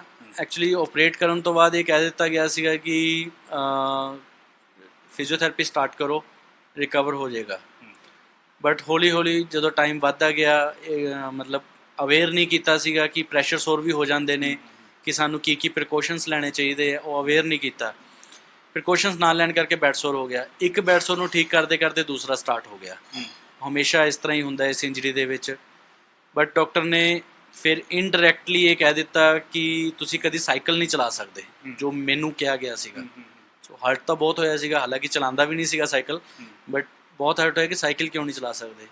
ਫਿਰ ਉਹ ਥੋੜਾ ਟਾਈਮ ਪੈਣ ਤੋਂ ਬਾਅਦ ਸਮਝ ਆ ਗਈ ਕਿ ਹਾਂ ਚੱਲ ਨਹੀਂ ਸਕਦੇ ਤਾਂ ਫਿਰ ਸਾਈਕਲ ਕਿਵੇਂ ਚਲਾਉਣਾ ਹੈ। ਬਿਲਕੁਲ ਬਿਲਕੁਲ। ਮੈਂ ਚਾਹੁੰਦਾ ਕਿ ਜਿਹੜਾ ਜਦੋਂ ਤੁਸੀਂ ਡਾਕਟਰ ਮੈਮ ਨੂੰ ਮਿਲੇ ਹੋ, ਪਹਿਲਾਂ ਉਹ ਕਿੱਸਾ ਸੁਣਾਓ, ਫਿਰ ਆਪਾਂ ਉਸ ਤੋਂ ਬਾਅਦ ਥੋੜਾ ਡਿਟੇਲ ਦੇ ਵਿੱਚ ਵੀ ਜਾਵਾਂਗੇ ਕਿ ਕਿੱਦਾਂ ਮੈਮ ਨੂੰ ਮਿਲੇ, ਮੈਮ ਦੇ ਨਾਲ ਕਿਵੇਂ ਫੋਨ ਤੇ ਗੱਲਾਂ ਬਾਤਾਂ ਹੋਈਆਂ, ਤੇ ਫਿਰ ਉਸ ਤੋਂ ਬਾਅਦ ਮੈਰਿਜ ਕਿਵੇਂ ਹੋਈ। ਮੈਮ ਨੂੰ ਮਿਲਣਾ ਜਿਹੜਾ ਸੀਗਾ, ਐਕਚੁਅਲੀ ਜਦੋਂ ਮੈਂ ਆਪਣੀ ਲਾਈਫ ਨੂੰ ਦੁਬਾਰਾ ਰਨਿੰਗ 'ਚ ਲਿਆਇਆ ਸੀਗਾ, ਮੈਂ ਸਟਾਰਟਿੰਗ ਆਟੋ ਡਰਾਈਵ ਤੋਂ ਕੀਤੀ ਸੀਗੀ ਦੁਬਾਰਾ ਇੰਡੀਪੈਂਡੈਂਟਲੀ, ਜਿਵੇਂ ਕਹਿ ਲਾ ਕਿ ਆਪਣੇ ਫਾਈਨੈਂਸਿਸ ਰਿਕਵਰ ਕਰਨ ਲਈ। ਹਾਲਾਤ ਘਰ ਦੇ ਬਹੁਤ ਮਾੜੇ ਹੋ ਗਏ ਸੀਗੇ, ਉਹਨੂੰ ਦੁਬਾਰਾ ਰਿਕਵਰ ਕਰਨ ਲਈ ਮੈਂ ਲੁਧਿਆਣੇ 'ਚ ਆਟੋ ਡਰਾਈਵ ਕਰਨਾ ਸ਼ੁਰੂ ਕੀਤਾ ਸੀਗਾ, ਬ੍ਰੇਕ ਹੱਥ 'ਤੇ ਕਰਵਾ ਕੇ। ਉਸ ਟਾਈਮ ਦੇ ਵਿੱਚ ਆਟੋ ਚਲਾਉਣ ਕਰਕੇ ਮੇਰੇ ਫਿਰ ਬੈਡ ਸੋਰ ਹੋ ਗਿਆ ਸੀਗਾ। ਅਤੇ ਬੈਡ ਸੋਰ ਦੀ ਸਰਜਰੀਆਂ ਇੰਨੀਆਂ ਕੁ ਮਹਿੰਗੀਆਂ ਹੁੰਦੀਆਂ ਕਿ ਅਫੋਰਡ ਕਰਨੀਆਂ ਹਰ ਮਿਡਲ ਕਲਾਸ ਬੰਦੇ ਲਈ ਬਹੁਤ ਔਖੀ ਹੁੰਦੀ ਹੈ। ਜਦੋਂ ਮੈਂ ਟ੍ਰੀਟਮੈਂਟ ਕਰਵਾਉਣ ਲਈ ਗੁਰਦਾਸਪੁਰ ਧਾਰੀਵਾਲ ਹਸਪੀਟਲ, ਸੈਲਵੇਸ਼ਨ ਆਰਮੀ ਹੈ, ਉੱਥੇ ਗਿਆ। ਉੱਥੇ ਸਰਜਨ ਸੀਗੇ ਡਾਕਟਰ ਅਨੁਪਮ ਫਿਲਿਪਸ, ਉਹਨਾਂ ਨੇ ਮਤਲਬ ਸਰਜਰੀ ਲਈ ਮੈਨੂੰ ਉੱਥੇ ਬੁਲਾਇਆ ਸੀਗਾ। ਅਤੇ ਮੈਡਮ ਉੱਥੇ ਉਦੋਂ ਇੰਟਰਨਸ਼ਿਪ ਕਰ ਰਹੇ ਸੀ ਆਪਣੀ ਸਟੱਡੀ ਦੀ। ਅਤੇ ਮੇਰੇ ਮਦਰ ਨੇ ਇਹਨਾਂ ਨੂੰ ਪੁੱਛਿਆ ਕਿ ਇੱਥੇ ਲੋਕਲ ਕੋਈ ਚੀਜ਼ ਲੈਣੀ ਹੋਵੇ ਤਾਂ ਕਿਵੇਂ ਅਸੀਂ ਲੈ ਸਕਦੇ ਹਾਂ, ਅਤੇ ਇਹਨਾਂ ਨੇ ਆਪਣਾ ਨੰਬਰ ਸ਼ੇਅਰ ਕਰਤਾ। ਅਤੇ ਜ਼ਰੂਰਤ ਤਾਂ ਕਦੀ ਪਈ ਨਹੀਂ ਸੀਗੀ, ਨਾ ਹੀ ਕਦੀ ਮਤਲਬ ਗੱਲ ਹੋਈ ਸੀਗੀ। ਥੋੜ੍ਹਾ ਟਾਈਮ ਪੈਂਦਾ ਗਿਆ ਅਤੇ ਮੈਂ ਆਪਣਾ ਟ੍ਰੀਟਮੈਂਟ ਕਰਾ ਕੇ ਮਤਲਬ 15-20 ਦਿਨਾਂ ਦੇ ਵਿੱਚ ਵਾਪਸ ਆ ਗਿਆ ਉੱਥੋਂ ਦੀ। 3 ਕੁ ਮਹੀਨੇ 4 ਮਹੀਨੇ ਬਾਅਦ ਮੈਨੂੰ ਇਹਨਾਂ ਦਾ ਮੈਸੇਜ ਆਇਆ ਹਾਏ ਹੈਲੋ ਕਰਕੇ ਕਿ ਮੈਂ ਜੋਤੀ, ਮੈਂ ਤਾਂ ਪਹਿਚਾਨਿਆ ਵੀ ਨਹੀਂ ਕਿ ਕੌਣ, ਕਿਉਂਕਿ ਉਹ ਮਾਈਂਡ ਸੀਗਾ ਹੀ ਨਹੀਂ ਉਹ ਚੀਜ਼ ਦਾ ਕਿ ਮਤਲਬ ਕਿਸ ਤਰ੍ਹਾਂ ਕੰਸੈਪਟ ਹੀ ਨਹੀਂ ਸੀਗਾ ਮੈਰਿਜ ਵਾਲਾ, ਕਿਉਂਕਿ ਵੀਲਚੇਅਰ 'ਤੇ ਬੈਠੇ ਆ, ਕੋਈ ਵੀ ਇੰਨਾ ਈਜ਼ੀ ਨਹੀਂ ਹੁੰਦਾ ਕਿ ਵੀਲਚੇਅਰ ਵਾਲੇ ਦਾ ਹੱਥ ਫੜ ਲੇ। ਬਾਅਦ ਵਿੱਚ ਹੌਲੀ ਹੌਲੀ ਅਸੀਂ ਗੱਲ ਸਾਡੀ ਹੁੰਦੀ ਰਹੀ, ਵਿੱਚ ਹੋ ਜਾਣੀ, ਫਿਰ ਬੰਦ ਹੋ ਜਾਣੀ। 2015 ਦੇ ਐਂਡ ਤੇ 16 ਦੇ ਵਿੱਚ ਹੀ ਸਟਾਰਟਿੰਗ ਦੇ ਵਿੱਚ ਮੈਂ ਕੈਂਪ ਕੀਤਾ ਸੀਗਾ ਗੁਰਦਾਸਪੁਰ ਦੇ ਵਿੱਚ, ਇਹਨਾਂ ਦੇ ਉਸੇ ਹਸਪੀਟਲ ਦੇ ਵਿੱਚ। ਇਹ ਜੌਬ ਛੱਡ ਚੁੱਕੇ ਸੀ ਉੱਥੇ। ਮੈਂ ਇਹਨਾਂ ਨੂੰ ਫੋਨ ਕੀਤਾ ਕਿ ਮੈਂ ਕਿਹਾ ਮੈਂ ਕੈਂਪ ਕਰਨਾ ਤੁਹਾਡੇ ਹਸਪੀਟਲ, ਤੁਸੀਂ ਮਿਲੋਗੇ। ਅਤੇ ਆ ਗਏ ਉੱਥੇ। ਜਦੋਂ ਅਸੀਂ ਮਿਲਣ ਤੋਂ ਬਾਅਦ ਸਾਡੀ ਫੋਨ 'ਤੇ ਗੱਲ ਵਧਣ ਲੱਗ ਗਈ, ਗੱਲ ਵੱਧਦੀ ਗਈ। ਅਤੇ ਦੈਨ 10 ਜੂਨ 2016 ਨੂੰ ਇਹਨਾਂ ਨੇ ਮੈਨੂੰ ਪ੍ਰਪੋਜ਼ ਕੀਤਾ। ਇੱਥੋਂ ਆਪਾਂ ਮੈਮ ਨਾਲ ਗੱਲ ਕਰਦੇ ਹਾਂ ਹੁਣ ਕਿ ਕਿਵੇਂ ਸਾਰਾ ਕੁਝ ਹੋਇਆ। ਮੈਮ, ਸਭ ਤੋਂ ਪਹਿਲਾਂ ਤੁਹਾਡਾ ਵੀ ਸਵਾਗਤ। ਅਤੇ ਜਿਵੇਂ ਸਰ ਨੇ ਦੱਸਿਆ ਕਿ ਜਦੋਂ ਪ੍ਰਪੋਜ਼ ਕੀਤਾ, ਉਸ ਤੋਂ ਪਹਿਲਾਂ ਕਿਵੇਂ ਤੁਹਾਡੇ ਜਦੋਂ ਦੇਖਿਆ ਗੁਰਿੰਦਰ ਹੋਣਾ ਨੂੰ, ਤਾਂ ਪਹਿਲਾਂ ਦਿਮਾਗ ਦੇ ਵਿੱਚ ਕੀ ਆਇਆ ਸੀ? ਸਭ ਤੋਂ ਪਹਿਲਾਂ ਤਾਂ ਕੁਛ ਵੀ ਨਹੀਂ, ਐਜ਼ ਅ ਪੇਸ਼ੈਂਟ ਔਰ ਇੱਕ ਡਾਕਟਰ ਸੀਗਾ। ਉਸ ਤੋਂ ਬਾਅਦ ਮੋਸਟਲੀ ਇੱਦਾਂ ਹੁੰਦਾ ਸੀਗਾ ਕਿ ਮੈਂ ਜਦੋਂ ਵੀ ਇਹਨਾਂ ਦੇ ਰੂਮ 'ਚ ਜਾਂਦੀ ਸੀ, ਮੈਨੂੰ ਇੱਦਾਂ ਲੱਗਦਾ ਸੀ ਕਿ ਗੁਰਵਿੰਦਰ ਬਹੁਤ ਇੰਟੈਲੀਜੈਂਟ, ਕਿਉਂਕਿ ਜਦੋਂ ਮੈਂ ਸਾੜਾ ਇਹ ਹਮੇਸ਼ਾ ਬੁੱਕਸ ਹੀ ਪੜ੍ਹਦੇ ਸੀ, ਬਟ ਮੈਨੂੰ ਨਹੀਂ ਪਤਾ ਸੀਗਾ ਕਿ ਕੀ ਸਿਸਟਮ ਹੈਗਾ, ਹੈ ਨਾ। ਔਰ ਮੈਂ ਡਰਦੇ ਮਾਰੇ ਕਦੀ ਵੀ ਗੱਲ ਨਹੀਂ ਕੀਤੀ, ਹਮੇਸ਼ਾ ਮੈਂ ਹੈਲੋ ਹਾਈ ਕਰਕੇ ਵਾਪਸ ਆ ਜਾਣਾ। ਇੱਕ ਦਿਨ ਮੈਂ ਮਤਲਬ ਆਪਣੇ ਸਟਾਫ ਨੂੰ ਪੁੱਛਿਆ ਕਿ ਇੱਦਾਂ ਉੱਥੇ ਪੇਸ਼ੈਂਟ ਤੁਸੀਂ ਜਾਣਦੇ ਹੋ? ਕਹਿੰਦੇ ਹਾਂ ਅਸੀਂ ਜਾਣਦੇ ਹਾਂ, ਕਾਫੀ ਮਤਲਬ ਵਧੀਆ ਪੇਸ਼ੈਂਟ ਆ, ਨੇਚਰ ਵਾਈਜ਼ ਵੀ ਅੱਛਾ ਹੈ। ਮੈਂ ਕਿਹਾ ਠੀਕ ਹੈ। ਐਸਾ ਇੱਦਾਂ ਗੱਲ ਕਰਕੇ ਉਸ ਤੋਂ ਬਾਅਦ ਮੈਂ ਆਪਣੇ ਆਫਿਸ 'ਤੇ ਚਲੀ ਗਈ ਔਰ ਗੁਰਵਿੰਦਰ ਵਾਪਸ ਆਪਣੇ ਘਰ ਚਲੇ ਗਏ। ਉਸ ਤੋਂ ਬਾਅਦ ਮੈਂ ਬੜਾ ਲੱਭਿਆ ਹਸਪੀਟਲ ਜਾ ਕੇ ਕਿ ਗੁਰਵਿੰਦਰ ਕਿੱਥੇ। ਬਾਅਦ 'ਚ ਮੈਂ ਇਹਨਾਂ ਦੀ ਡਿਸਚਾਰਜ ਸਮਰੀ ਫਾਈਲ ਦੇਖੀ ਤਾਂ ਮੈਂ ਕਿਹਾ ਉਹ ਤਾਂ ਡਿਸਚਾਰਜ ਹੋ ਗਈ। ਉਸ ਤੋਂ ਬਾਅਦ ਫਿਰ 1-2 ਵਾਰੀ ਮੈਂ ਇਹਨਾਂ ਨੂੰ ਮੈਸੇਜ ਕੀਤਾ ਔਰ ਇਹਨਾਂ ਨੇ ਸਿੱਧਾ ਰਿਪਲਾਈ ਕੀਤਾ ਤੁਸੀਂ ਕੌਣ। ਮੈਨੂੰ ਬੜਾ ਹਰਟ ਹੋਇਆ ਕਿ ਯਾਰ ਮੈਂ ਮੁੰਡੇ ਕੁੜੀ ਕੋਈ ਮੈਸੇਜ ਕਰੇ ਤਾਂ ਮੁੰਡੇ ਬੜੇ ਐਕਸਾਈਟਡ ਹੋ ਜਾਂਦੇ, ਉਵੇਂ ਨਹੀਂ ਸੀ ਹੋਇਆ? ਨਹੀਂ, ਇੱਦਾਂ ਦਾ ਕੁਛ ਨਹੀਂ ਸੀਗਾ। ਔਰ ਸਰ ਨੇ ਸਿੱਧੇ ਕਿਹਾ ਹਾਂਜੀ ਤੁਸੀਂ ਕੌਣ। ਮੈਨੂੰ ਬੜਾ ਹਰਟ ਹੋਇਆ ਕਿ ਮੈਂ ਇੰਨੇ ਪਿਆਰ ਨਾਲ ਮੈਸੇਜ ਕੀਤਾ ਔਰ ਅੱਗੋਂ ਇੱਦਾਂ ਰਿਪਲਾਈ ਆਇਆ। ਫਿਰ ਮੈਂ ਉਸ ਤੋਂ ਬਾਅਦ ਮੈਂ ਕਿਹਾ ਛੱਡੋ ਯਾਰ, ਇਹ ਬੰਦਾ ਹੀ ਨਹੀਂ ਕਿਸੇ ਕੰਮ ਦਾ। ਫਿਰ ਉਸ ਤੋਂ ਬਾਅਦ ਮੈਂ ਫਿਰ 3-4 ਮਹੀਨੇ ਬਾਅਦ ਫਿਰ ਮੈਸੇਜ ਕੀਤਾ। ਫਿਰ ਇਹਨਾਂ ਦਾ ਰਿਪਲਾਈ ਆਇਆ ਕਿ ਹਾਂਜੀ ਤੁਸੀਂ ਕੌਣ। ਫਿਰ ਮੈਂ ਇਹਨਾਂ ਨੂੰ ਐਕਸਪਲੇਨ ਕੀਤਾ ਕਿ ਮੈਂ ਇਸ ਤਰ੍ਹਾਂ ਮਤਲਬ ਅਸੀਂ ਉੱਥੇ ਮਿਲੇ ਸੀ ਸੈਲਵੇਸ਼ਨ ਆਰਮੀ। ਕਹਿੰਦੇ ਹਾਂਜੀ ਠੀਕ ਹੈ। ਉਸ ਤੋਂ ਬਾਅਦ ਫਿਰ ਹੌਲੀ ਹੌਲੀ ਜਿਵੇਂ ਐਕਸਾਈਟਮੈਂਟ ਹੁੰਦੀ ਨਾ ਬੰਦੇ ਨੂੰ ਕਿ ਰੋਜ਼ ਗੱਲ ਕਰੀਏ, ਉਹ ਸਿਸਟਮ ਸੀਗਾ। ਮੈਂ ਕਦੀ ਮੈਸੇਜ ਕਰ ਦੇਣਾ, ਕਦੀ ਵੀਡੀਓ ਕਾਲ ਕਰ ਦੇਣੀ, ਕਦੀ ਕਾਲ ਕਰ ਦੇਣੀ। ਉਸ ਟਾਈਮ 'ਤੇ ਵਟਸਐਪ ਕਾਲ ਨਹੀਂ ਸੀ ਹੁੰਦੀ, ਈਮੋ ਚੱਲਦਾ ਸੀ। ਈਮੋ 'ਤੇ ਨੈਟਵਰਕ ਨਹੀਂ ਆਉਂਦਾ ਸੀ। ਈਮੋ 'ਤੇ ਨੈਟਵਰਕ ਇਸ਼ੂ ਇੰਨਾ ਜ਼ਿਆਦਾ ਹੁੰਦਾ ਸੀਗਾ ਕਿ ਤੇ ਤੁਹਾਡੀ ਪਿਕ ਕਲੀਅਰ ਦੇਖ ਰਹੀ ਹੈ ਅਤੇ ਤੁਹਾਡੀ ਆਵਾਜ਼ ਨਹੀਂ ਆਉਂਦੀ ਸੀਗੀ। ਔਰ ਫਿਰ ਉਸ ਤੋਂ ਬਾਅਦ ਹੌਲੀ ਹੌਲੀ ਇਹਨਾਂ ਦੀ ਫੈਮਿਲੀ ਨਾਲ ਗੱਲ ਹੋਣੀ ਸ਼ੁਰੂ ਹੋਈ ਔਰ ਇਹਨਾਂ ਦੀ ਮੰਮਾ ਨੇ ਇੱਕ ਦਿਨ ਮੈਨੂੰ ਕਿਹਾ ਕਿ ਤੁਸੀਂ ਸਾਡੇ ਮੁੰਡੇ ਦਾ ਰਿਸ਼ਤਾ ਕਰਵਾ ਦਿਓ। ਔਰ ਮੈਂ ਅੱਗੋਂ ਬੜਾ ਅਜੀਬ ਜਿਹੇ ਤਰੀਕੇ ਨਾਲ ਕਿਹਾ, ਮੈਂ ਕਿਹਾ ਇੱਦਾਂ ਕਿੱਦਾਂ, ਮੈਂ ਕੋਈ ਮੈਰਿਜ ਬਿਊਰੋ ਵਾਲੀ ਥੋੜੀ ਹਾਂ ਕਿ ਤੁਹਾਡੇ ਮੁੰਡੇ ਰਿਸ਼ਤਾ ਕਰਵਾ ਦਾਂ। ਉਹ ਮਜ਼ਾਕ 'ਚ ਹੀ ਗੱਲ ਜਿਵੇਂ ਨਾ। ਫਿਰ ਉਸ ਤੋਂ ਬਾਅਦ ਆਂਟੀ ਕਹਿੰਦੇ ਕਿ ਨਹੀਂ, ਅਸੀਂ ਸੋਚ ਰਹੇ ਹਾਂ ਕਿ ਅਸੀਂ ਛੋਟੇ ਮੁੰਡੇ ਦੀ ਮੈਰਿਜ ਕਰਤੀ ਹੈ। ਮੈਨੂੰ ਬੜਾ ਹਰਟ ਹੋਇਆ। ਮੈਂ ਗੁਰਵਿੰਦਰ ਨੂੰ ਮੈਂ ਕਿਹਾ ਤੁਸੀਂ ਰਹਿ ਕੇ ਉਹਦੀ ਕਿੱਦਾਂ ਮੈਰਿਜ ਕਰ ਦੋਗੇ, ਹੈ ਨਾ, ਇਹ ਚੀਜ਼ ਅੱਛੀ ਨਹੀਂ ਆ, ਬਸ ਤੁਹਾਨੂੰ ਨਹੀਂ ਕਿਸੇ ਨੇ ਸੰਭਾਲਣਾ, ਦੇਖ ਲਿਓ। ਇਹ ਮੈਨੂੰ ਕਹਿੰਦੇ ਤੂੰ ਇੰਨਾ ਇੰਟਰਸਟ ਕਿਉਂ ਲੈ ਰਹੀ ਹੋ। ਇਹ ਗੱਲ ਸੱਚ ਹੈ ਜਿੱਦਾਂ ਸਰ ਨੇ ਦੱਸਿਆ ਕਿ ਪ੍ਰਪੋਜ਼ ਤੁਸੀਂ ਕੀਤਾ ਸੀ? ਓਬਵੀਅਸਲੀ ਫਿਰ ਉਸ ਤੋਂ ਬਾਅਦ ਮੈਂ ਇਹਨਾਂ ਨੂੰ ਸ਼ੁਰੂ ਤੋਂ ਲਾਈਕ ਕਰਦੀ ਸੀ ਜਿਵੇਂ। ਫਿਰ ਉਸ ਤੋਂ ਬਾਅਦ ਮੈਂ ਇਹਨਾਂ ਨੂੰ 2-3 ਵਾਰੀ ਤਾਂ ਉੱਤੋਂ ਕਿਹਾ, ਬਟ ਇਹਨਾਂ ਨੇ ਮੇਰੀ ਗੱਲ ਸੁਣੀ ਨਹੀਂ। ਫਿਰ ਜਦੋਂ ਛੋਟੇ ਦੀ ਮੈਰਿਜ ਦੀ ਦੁਬਾਰਾ ਗੱਲ ਹੋਈ ਨਾ, ਫਿਰ ਮੈਂ ਇਹਨਾਂ ਨੂੰ ਕਹਿ ਦਿੱਤਾ ਕਿ ਨਹੀਂ, ਮੈਂ ਤੁਹਾਡੇ ਨਾਲ ਮੈਰਿਜ ਕਰਵਾਉਣੀ ਆ। ਤਾਂ ਮੇਰੇ ਘਰੇ ਜਦੋਂ ਦੱਸਿਆ ਤੁਸੀਂ, ਉਹ ਘਰੇ ਤਾਂ ਬੜਾ ਔਖਾ ਹੋਊਗਾ ਕਿ ਜਦੋਂ ਇਹਨੇ ਕਿਹਾ ਕਿ ਮਤਲਬ ਮੈਨੂੰ ਪ੍ਰਪੋਜ਼ ਕੀਤਾ, ਉਹਨੂੰ ਪੁੱਛੋ ਕਿ ਮਤਲਬ 3 ਵਾਰੀ ਮੈਂ ਇਨਕਾਰ ਕੀਤਾ। ਅੱਛਾ, ਇਟਸ ਨਾਟ ਕਿ ਫਸਟ ਟਾਈਮ। ਮਤਲਬ ਮੈਂ ਕਿ ਯਾਰ ਪੋਸੀਬਲ, ਪ੍ਰੈਕਟੀਕਲੀ ਪੋਸੀਬਲ ਨਹੀਂ ਹੈ ਇਹ ਚੀਜ਼। ਮੈਂ ਵੀਲ ਚੇਅਰ ਤੇ ਹਾਂ, ਲੋਕ ਬਰਦਾਸ਼ਤ ਨਹੀਂ ਕਰਦੇ ਅੱਜ ਕੱਲ੍ਹ, ਔਰ ਫੈਮਲੀਆਂ। ਮੈਂ ਅੱਜ ਵੀ ਇਹ ਚੀਜ਼ ਨੂੰ ਜਦੋਂ ਮੰਨ ਲਓ ਮੈਂ ਠੀਕ ਹੁੰਦਾ ਤੇ ਮੈਨੂੰ ਕੋਈ ਵਿਆਹ ਕਰਾ, ਸ਼ਾਇਦ ਮੈਂ ਕਿਤੇ ਨਹੀਂ ਮੰਨਦਾ ਸਾਡੇ ਵਿੱਚ। ਇਹ ਗੱਲ ਬਿਲਕੁਲ। ਤੇ ਇਹ ਚੀਜ਼ ਮਤਲਬ ਮੇਰੇ ਮਾਈਂਡ 'ਚ ਉਹ ਚੀਜ਼ ਪਹਿਲਾਂ ਹੀ ਸੀਗੀ ਕਿ ਯਾਰ ਮੈਂ ਜੇ ਅਗਰ ਉਹਦੇ ਲਈ ਹਾਂ ਕਰ ਰਿਹਾ ਵਾਂ ਤਾਂ ਕੱਲ ਨੂੰ ਮੈਨੂੰ ਵੀ ਇਸ ਚੀਜ਼ ਲਈ ਤਿਆਰ ਹੋਣਾ ਚਾਹੀਦਾ ਕਿ ਜੇ ਮੈਂ ਨਾਰਮਲ ਹੁੰਦਾ ਤੇ ਕੁੜੀ ਵੀਲ ਚੇਅਰ ਵਾਲੀ ਹੁੰਦੀ, ਮੈਂ ਹਾਂ ਕਰ ਲੈਂਦਾ। ਤੇ ਬਟ ਉਹ ਕਹਿੰਦੀ ਮੈਂ ਮਨ ਬਣਾਇਆ ਹੋਇਆ। ਸੋ ਮੈਂ ਕਿਹਾ ਫਿਰ ਜੇ ਮਨ ਬਣਾਇਆ ਹੋਇਆ ਫਿਰ ਠੀਕ ਹੈ, ਕੋਈ ਗੱਲ ਨਹੀਂ। ਫਿਰ ਅਸੀਂ ਪਲਾਨ ਕਰ ਲਿਆ ਜੀ। ਫਿਰ ਅਸੀਂ ਅਰਾਊਂਡ 3 ਮਹੀਨੇ ਇਹਨੇ ਘਰੇ ਵੀ ਗੱਲ ਕੀਤੀ ਤੇ ਅਸੀਂ ਕਾਫੀ ਕੋਸ਼ਿਸ਼ ਕੀਤੀ, ਬਟ ਅਨਫੋਰਚੂਨੇਟਲੀ ਇੱਕੋ ਹੀ ਚੀਜ਼ ਸੀਗੀ ਕਿ ਵੀਲ ਚੇਅਰ ਤੇ ਬੈਠਾ ਤੇ ਉਸ ਚੀਜ਼ ਨੂੰ ਐਕਸੈਪਟ ਨਹੀਂ ਕੀਤਾ ਗਿਆ। ਉਹਨਾਂ ਦੇ ਘਰ ਦੇ ਤਾਂ ਕਹਿੰਦੇ ਹੋਣਗੇ ਕਿ ਤੂੰ ਤਾਂ ਜਿੱਥੇ ਮਰਜ਼ੀ ਕਰ ਸਕਦੀ ਆ, ਕਿ ਪੜ੍ਹੀ ਲਿਖੀ ਹੈ। ਕਿਹਾ ਸੀਗਾ ਜੀ, ਉਹਨਾਂ ਨੇ ਕਿਹਾ ਕਿ ਤੂੰ ਐਂ ਕਰ, ਤੂੰ ਜਿੱਥੇ ਹੱਥ ਰੱਖੇਂਗੇ ਉੱਥੇ ਕਰਾ ਦਾਂਗੇ, ਇਹਨੂੰ ਛੱਡ। ਅੱਛਾ, ਹਾਂ, ਜਿੱਥੇ ਤੂੰ ਕਹੇਂਗੀ ਉੱਥੇ ਕਰਾ ਦਾਂਗੇ। ਮੈਂ ਲਾਲਚ ਕਾਫੀ ਦਿੱਤੇ ਹੋਣਗੇ ਫਿਰ ਤੁਹਾਨੂੰ ਉਦੋਂ, ਕਿ ਅੱਜ ਕੱਲ੍ਹ ਤਾਂ ਬਾਹਰ ਭੇਜਣ ਦਾ ਵੀ, ਤੁਸੀਂ ਪੜ੍ਹੇ ਵੀ ਹੋ, ਮਤਲਬ ਨਰਸਿੰਗ ਵਗੈਰਾ ਕੀਤੀ ਹੈ ਤੁਸੀਂ, ਤਾਂ ਬਾਹਰ ਜਾ ਕੇ ਜਿੱਥੇ ਮਰਜ਼ੀ ਸੈੱਟ ਹੋ ਜਾਂਦੇ ਤੁਸੀਂ, ਤਾਂ ਉਦੋਂ ਫਿਰ ਲਾਲਚ ਦਿੱਤੇ ਹੋਣਗੇ। ਕਿਹੜੇ ਕਿਹੜੇ ਲਾਲਚ ਦਿੰਦੇ ਸੀਗੇ? ਨਹੀਂ, ਇਦਾਂ ਦਾ ਕੋਈ ਲਾਲਚ ਨਹੀਂ ਸੀਗਾ। ਉਹਨਾਂ ਦੀ ਮੋਸਟਲੀ ਕੋਈ ਗੱਲ ਹੁੰਦੀ ਸੀ ਕਿ ਨਹੀਂ ਅਸੀਂ ਨਹੀਂ ਕਰਨਾ, ਲੋਕ ਕੀ ਕਹਿਣਗੇ, ਹੈ ਨਾ, ਰਿਸ਼ਤੇਦਾਰ ਕੀ ਕਹਿਣਗੇ, ਅੱਛਾ ਨਹੀਂ ਲੱਗਦਾ, ਸਾਡੀ ਇੱਕ ਇਮੇਜ ਬਣੀ ਹੋਈ ਆ, ਤੂੰ ਇਮੇਜ ਨੂੰ ਮਤਲਬ ਡਾਊਨ ਕਰ ਦੇਣਾ। ਤੇ ਮੇਰਾ ਇੱਕੋ ਹੀ ਆਨਸਰ ਹੁੰਦਾ ਸੀ ਕਿ ਨਹੀਂ, ਮੈਂ ਮੈਰਿਜ ਕਰਵਾਉਣੀ ਹੈ ਤੇ ਗੁਰਵਿੰਦਰ ਨੇ ਕਰਾਉਣੀ, ਤੇ ਨਹੀਂ ਕਰਾਉਣੀ। ਜ਼ਿੰਦਗੀ ਇੱਦਾਂ ਨਿਕਲ ਚੁੱਕੀ, ਬਟ ਕਿਸੇ ਹੋਰ ਨਾਲ ਨਹੀਂ ਕਰਾਉਣੀ। ਔਰ ਫਿਰ ਕਿਹੜੀ ਗੱਲ ਸੀਗੀ, ਮਤਲਬ ਮਨ ਦੇ ਵਿੱਚ ਕਿਹੜੀ ਗੱਲ ਹੋ ਗਈ ਸੀ? ਕਿਉਂਕਿ ਮੈਨੂੰ ਲੱਗਦਾ ਅੱਜ ਕੱਲ੍ਹ ਤਾਂ ਮਤਲਬ ਮੋੜ ਤੇ ਜਾ ਕੇ ਪਿਆਰ ਬਦਲਦੇ ਨੇ। ਜਿੱਦਾਂ ਅਸੀਂ ਸੰਸਾਰ ਦੇ ਵਿੱਚ ਵਿਚਰਦੇ ਹਾਂ, ਜਾਂ ਅਸੀਂ ਆਪਣੇ ਵੱਲ ਹੀ ਦੇਖ ਲਈਏ, ਤਾਂ ਹਰ ਮੋੜ ਤੇ ਜਾ ਕੇ ਪਿਆਰ ਬਦਲ ਜਾਂਦਾ। ਤਾਂ ਐਡਾ ਪਿਆਰ, ਮੈਨੂੰ ਤਾਂ ਬੜੀ ਹੈਰਾਨਗੀ ਹੋਈ ਕਿ ਅੱਜ ਦੇ ਸਮੇਂ 'ਚ ਹੈ ਕੋਈ। ਕੀ ਮਨ ਦੇ ਵਿੱਚ ਅਸਲ 'ਚ ਕੀ ਹੁੰਦਾ ਸੀ ਉਦੋਂ? ਮੈਮ ਤੋਂ ਪੁੱਛ ਲੈਂਦੇ ਥੋੜਾ ਜਿਹਾ। ਐਕਚੁਅਲੀ ਪਤਾ ਕੀ, ਮੈਂ ਚਾਹੁੰਦੀ ਸੀ ਕਿ ਲਾਈਫ ਪਾਰਟਨਰ ਇਦਾਂ ਦਾ ਹੋਵੇ ਕਿ ਜਿਹੜਾ ਇੱਕ ਐਜ਼ ਅ ਫਰੈਂਡ ਵਾਂਗੂ ਹੋਵੇ, ਹੈ ਨਾ। ਉਹ ਨਹੀਂ ਕਿ ਨਿੱਕੀ ਨੌਕ ਚੋਕ ਤੇ ਲੜਾਈਆਂ ਝਗੜੇ, ਹੈ ਨਾ, ਘਰਦਿਆਂ ਨੂੰ ਦੱਸਣਾ ਅੱਜ ਆਹ ਗੱਲ ਹੋ ਗਈ। ਅੱਜ ਮੈਨੂੰ ਉਹ ਚੀਜ਼ਾਂ ਬਿਲਕੁਲ ਪਸੰਦ ਨਹੀਂ ਸੀਗੀਆਂ, ਔਰ ਸ਼ੁਰੂ ਤੋਂ ਮੇਰਾ ਨੇਚਰ ਵੀ ਇਦਾਂ ਦਾ ਨਹੀਂ ਸੀਗਾ ਕਿ ਨਿੱਕੀ ਗੱਲ ਪਿੱਛੇ ਹਰਟ ਕਰ ਲੈਣਾ, ਈਗੋ ਕਰ ਲੈਣੀ ਕਿ ਨਹੀਂ, ਇਦਾਂ ਨਹੀਂ। ਔਰ ਗੁਰਵਿੰਦਰ ਦਾ ਨੇਚਰ ਬੜਾ ਅੱਛਾ ਸੀਗਾ, ਮੈਨੂੰ ਬੜਾ ਅੱਛਾ ਲੱਗਦਾ ਸੀਗਾ। ਅਸੀਂ ਐਜ਼ ਅ ਫਰੈਂਡ ਵਾਂਗੂ ਗੱਲ ਕਰਦੇ ਸੀ। ਚਲੋ ਲਾਈਫ ਪਾਰਟਨਰ ਤਾਂ ਬਾਅਦ 'ਚ ਬਣੇ, ਪਰ ਉਹ ਜਿਹੜੀਆਂ ਚੀਜ਼ਾਂ ਸੀ ਨਾ, ਉਹ ਬੜੀਆਂ ਅਟਰੈਕਟਿਵ ਚੀਜ਼ ਹੈਗੀਆਂ ਕਿ ਮਤਲਬ ਮੈਂ ਕੋਈ ਵੀ ਗੱਲ ਕਹਿਣੀ, ਇਹਨਾਂ ਨੇ ਓਕੇ ਕਰ ਦੇਣੀ ਉਸੇ ਵੇਲੇ, ਜਾਂ ਇਹਨਾਂ ਨੇ ਕੋਈ ਗੱਲ ਕਹਿਣੀ, ਮੈਂ ਓਕੇ ਕਰ ਦੇਣੀ। ਔਰ ਮੈਨੂੰ ਉਹ ਚੀਜ਼ ਬੜੀ ਵਧੀਆ ਲੱਗਦੀ ਸੀਗੀ। ਮੈਨੂੰ ਲੱਗਦਾ ਸੀਗਾ ਕਿ ਇਤਨਾ ਵਧੀਆ ਲਾਈਫ ਪਾਰਟਨਰ ਮੇਰੇ ਲਈ ਹੋ ਹੀ ਨਹੀਂ ਸਕਦਾ। ਐ ਤਾਂ ਨਹੀਂ ਗੁਰਿੰਦਰ ਜੀ ਮਨ 'ਚ ਕਿ ਏਡੀ ਸੋਹਣੀ ਵੋਟੀ ਮਿਲਣੀ ਆ, ਹਾਂ ਕਰੀ ਚੱਲੀਏ, ਅਸੀਂ ਨਾ ਕਰੀਏ ਹੀ ਨਾ। ਨਹੀਂ, ਇਹਦੇ ਵਿੱਚ ਭਾਜੀ ਇੱਕ ਚੀਜ਼ ਹੋਰ ਹੈ, ਕੁਦਰਤ ਵੱਲੋਂ ਹੁੰਦਾ ਨਾ, ਸਾਡੀ ਸੋਚ ਇੰਨੀ ਕੁ ਮਿਲਦੀ ਹੈ ਕਿ ਅਸੀਂ ਕਈ ਵਾਰੀ ਕੋਈ ਗੱਲ ਕਰਨੀ ਹੁੰਦੀ ਨਾ, ਇਕੱਠੇ ਬੋਲ ਪੈਂਦੇ ਆ। ਅੱਛਾ, ਕਿ ਮਤਲਬ ਆਹ ਚੀਜ਼ ਹੈ, ਮਤਲਬ ਕੋਈ ਵੀ ਫੈਸਲਾ ਲੈਣਾ ਜਾਂ ਕੁਝ ਇਕੱਠੇ ਹੀ ਨਿਕਲਦਾ ਮੂੰਹ ਚੋਂ। ਸੋ ਅਸੀਂ ਕਈ ਵਾਰੀ ਫਿਰ ਹੱਸਦੇ ਹਾਂ, ਤੂੰ ਮੈਨੂੰ ਵਿਆਹੀ ਹੋਈ ਹੈ, ਇਹ ਕਹਿੰਦਾ ਤੂੰ ਮੈਨੂੰ ਵਿਆਹਿਆ ਹੋਇਆ, ਇਕੱਠੇ ਹੀ ਬੋਲਦੇ ਇੱਕ ਚੀਜ਼ ਨੂੰ। ਸੋ ਲਾਈਫ ਨੂੰ ਮਤਲਬ ਅਸੀਂ ਅੱਜ ਵੀ ਐਜ਼ ਅ ਫਰੈਂਡ ਹੀ ਜੀਨੇ ਆ ਕਿ ਮਤਲਬ ਛੋਟੀਆਂ ਮੋਟੀਆਂ ਜਿਹੜੀਆਂ ਗੱਲਾਂ ਨੇ ਨਾ, ਉਹ ਮਤਲਬ ਬੜੀ ਦੂਰ ਰੱਖਣੀਆਂ ਪੈਂਦੀਆਂ ਜ਼ਿੰਦਗੀ ਤੋਂ, ਅਗਰ ਜ਼ਿੰਦਗੀ ਨੂੰ ਸੁਖੀ ਜੀਣਾ। ਕਿਉਂਕਿ ਟੈਨਸ਼ਨ ਐਸਾ ਕੋਈ ਇਨਸਾਨ ਨਹੀਂ ਜਿਹਨੂੰ ਨਹੀਂ ਹੈਗੀ, ਪਰ ਝਗੜੇ ਦੇ ਨਾਲ, ਲੜਾਈ ਦੇ ਨਾਲ ਉਹ ਟੈਨਸ਼ਨਾਂ ਸੋਲਵ ਨਹੀਂ ਹੋਣਗੀਆਂ, ਉਹ ਆਪਸ 'ਚ ਡਿਸਕਸ਼ਨ ਕਰਕੇ ਹੀ ਹੋਣਗੀਆਂ। ਜੇ ਸਾਨੂੰ ਕੋਈ ਵੀ ਅਸੀਂ ਦੁੱਖ ਤਕਲੀਫ ਹੈ, ਮੈਨੂੰ ਅਗਰ ਕੋਈ ਤਕਲੀਫ ਹੈ, ਮੈਂ ਇਹਦੇ ਨਾਲ ਡਿਸਕਸ ਕਰ ਲੈਣਾ, ਇਹਨੂੰ ਹੈ ਤਾਂ ਮੇਰੇ ਨਾਲ ਕਰ ਲੈ।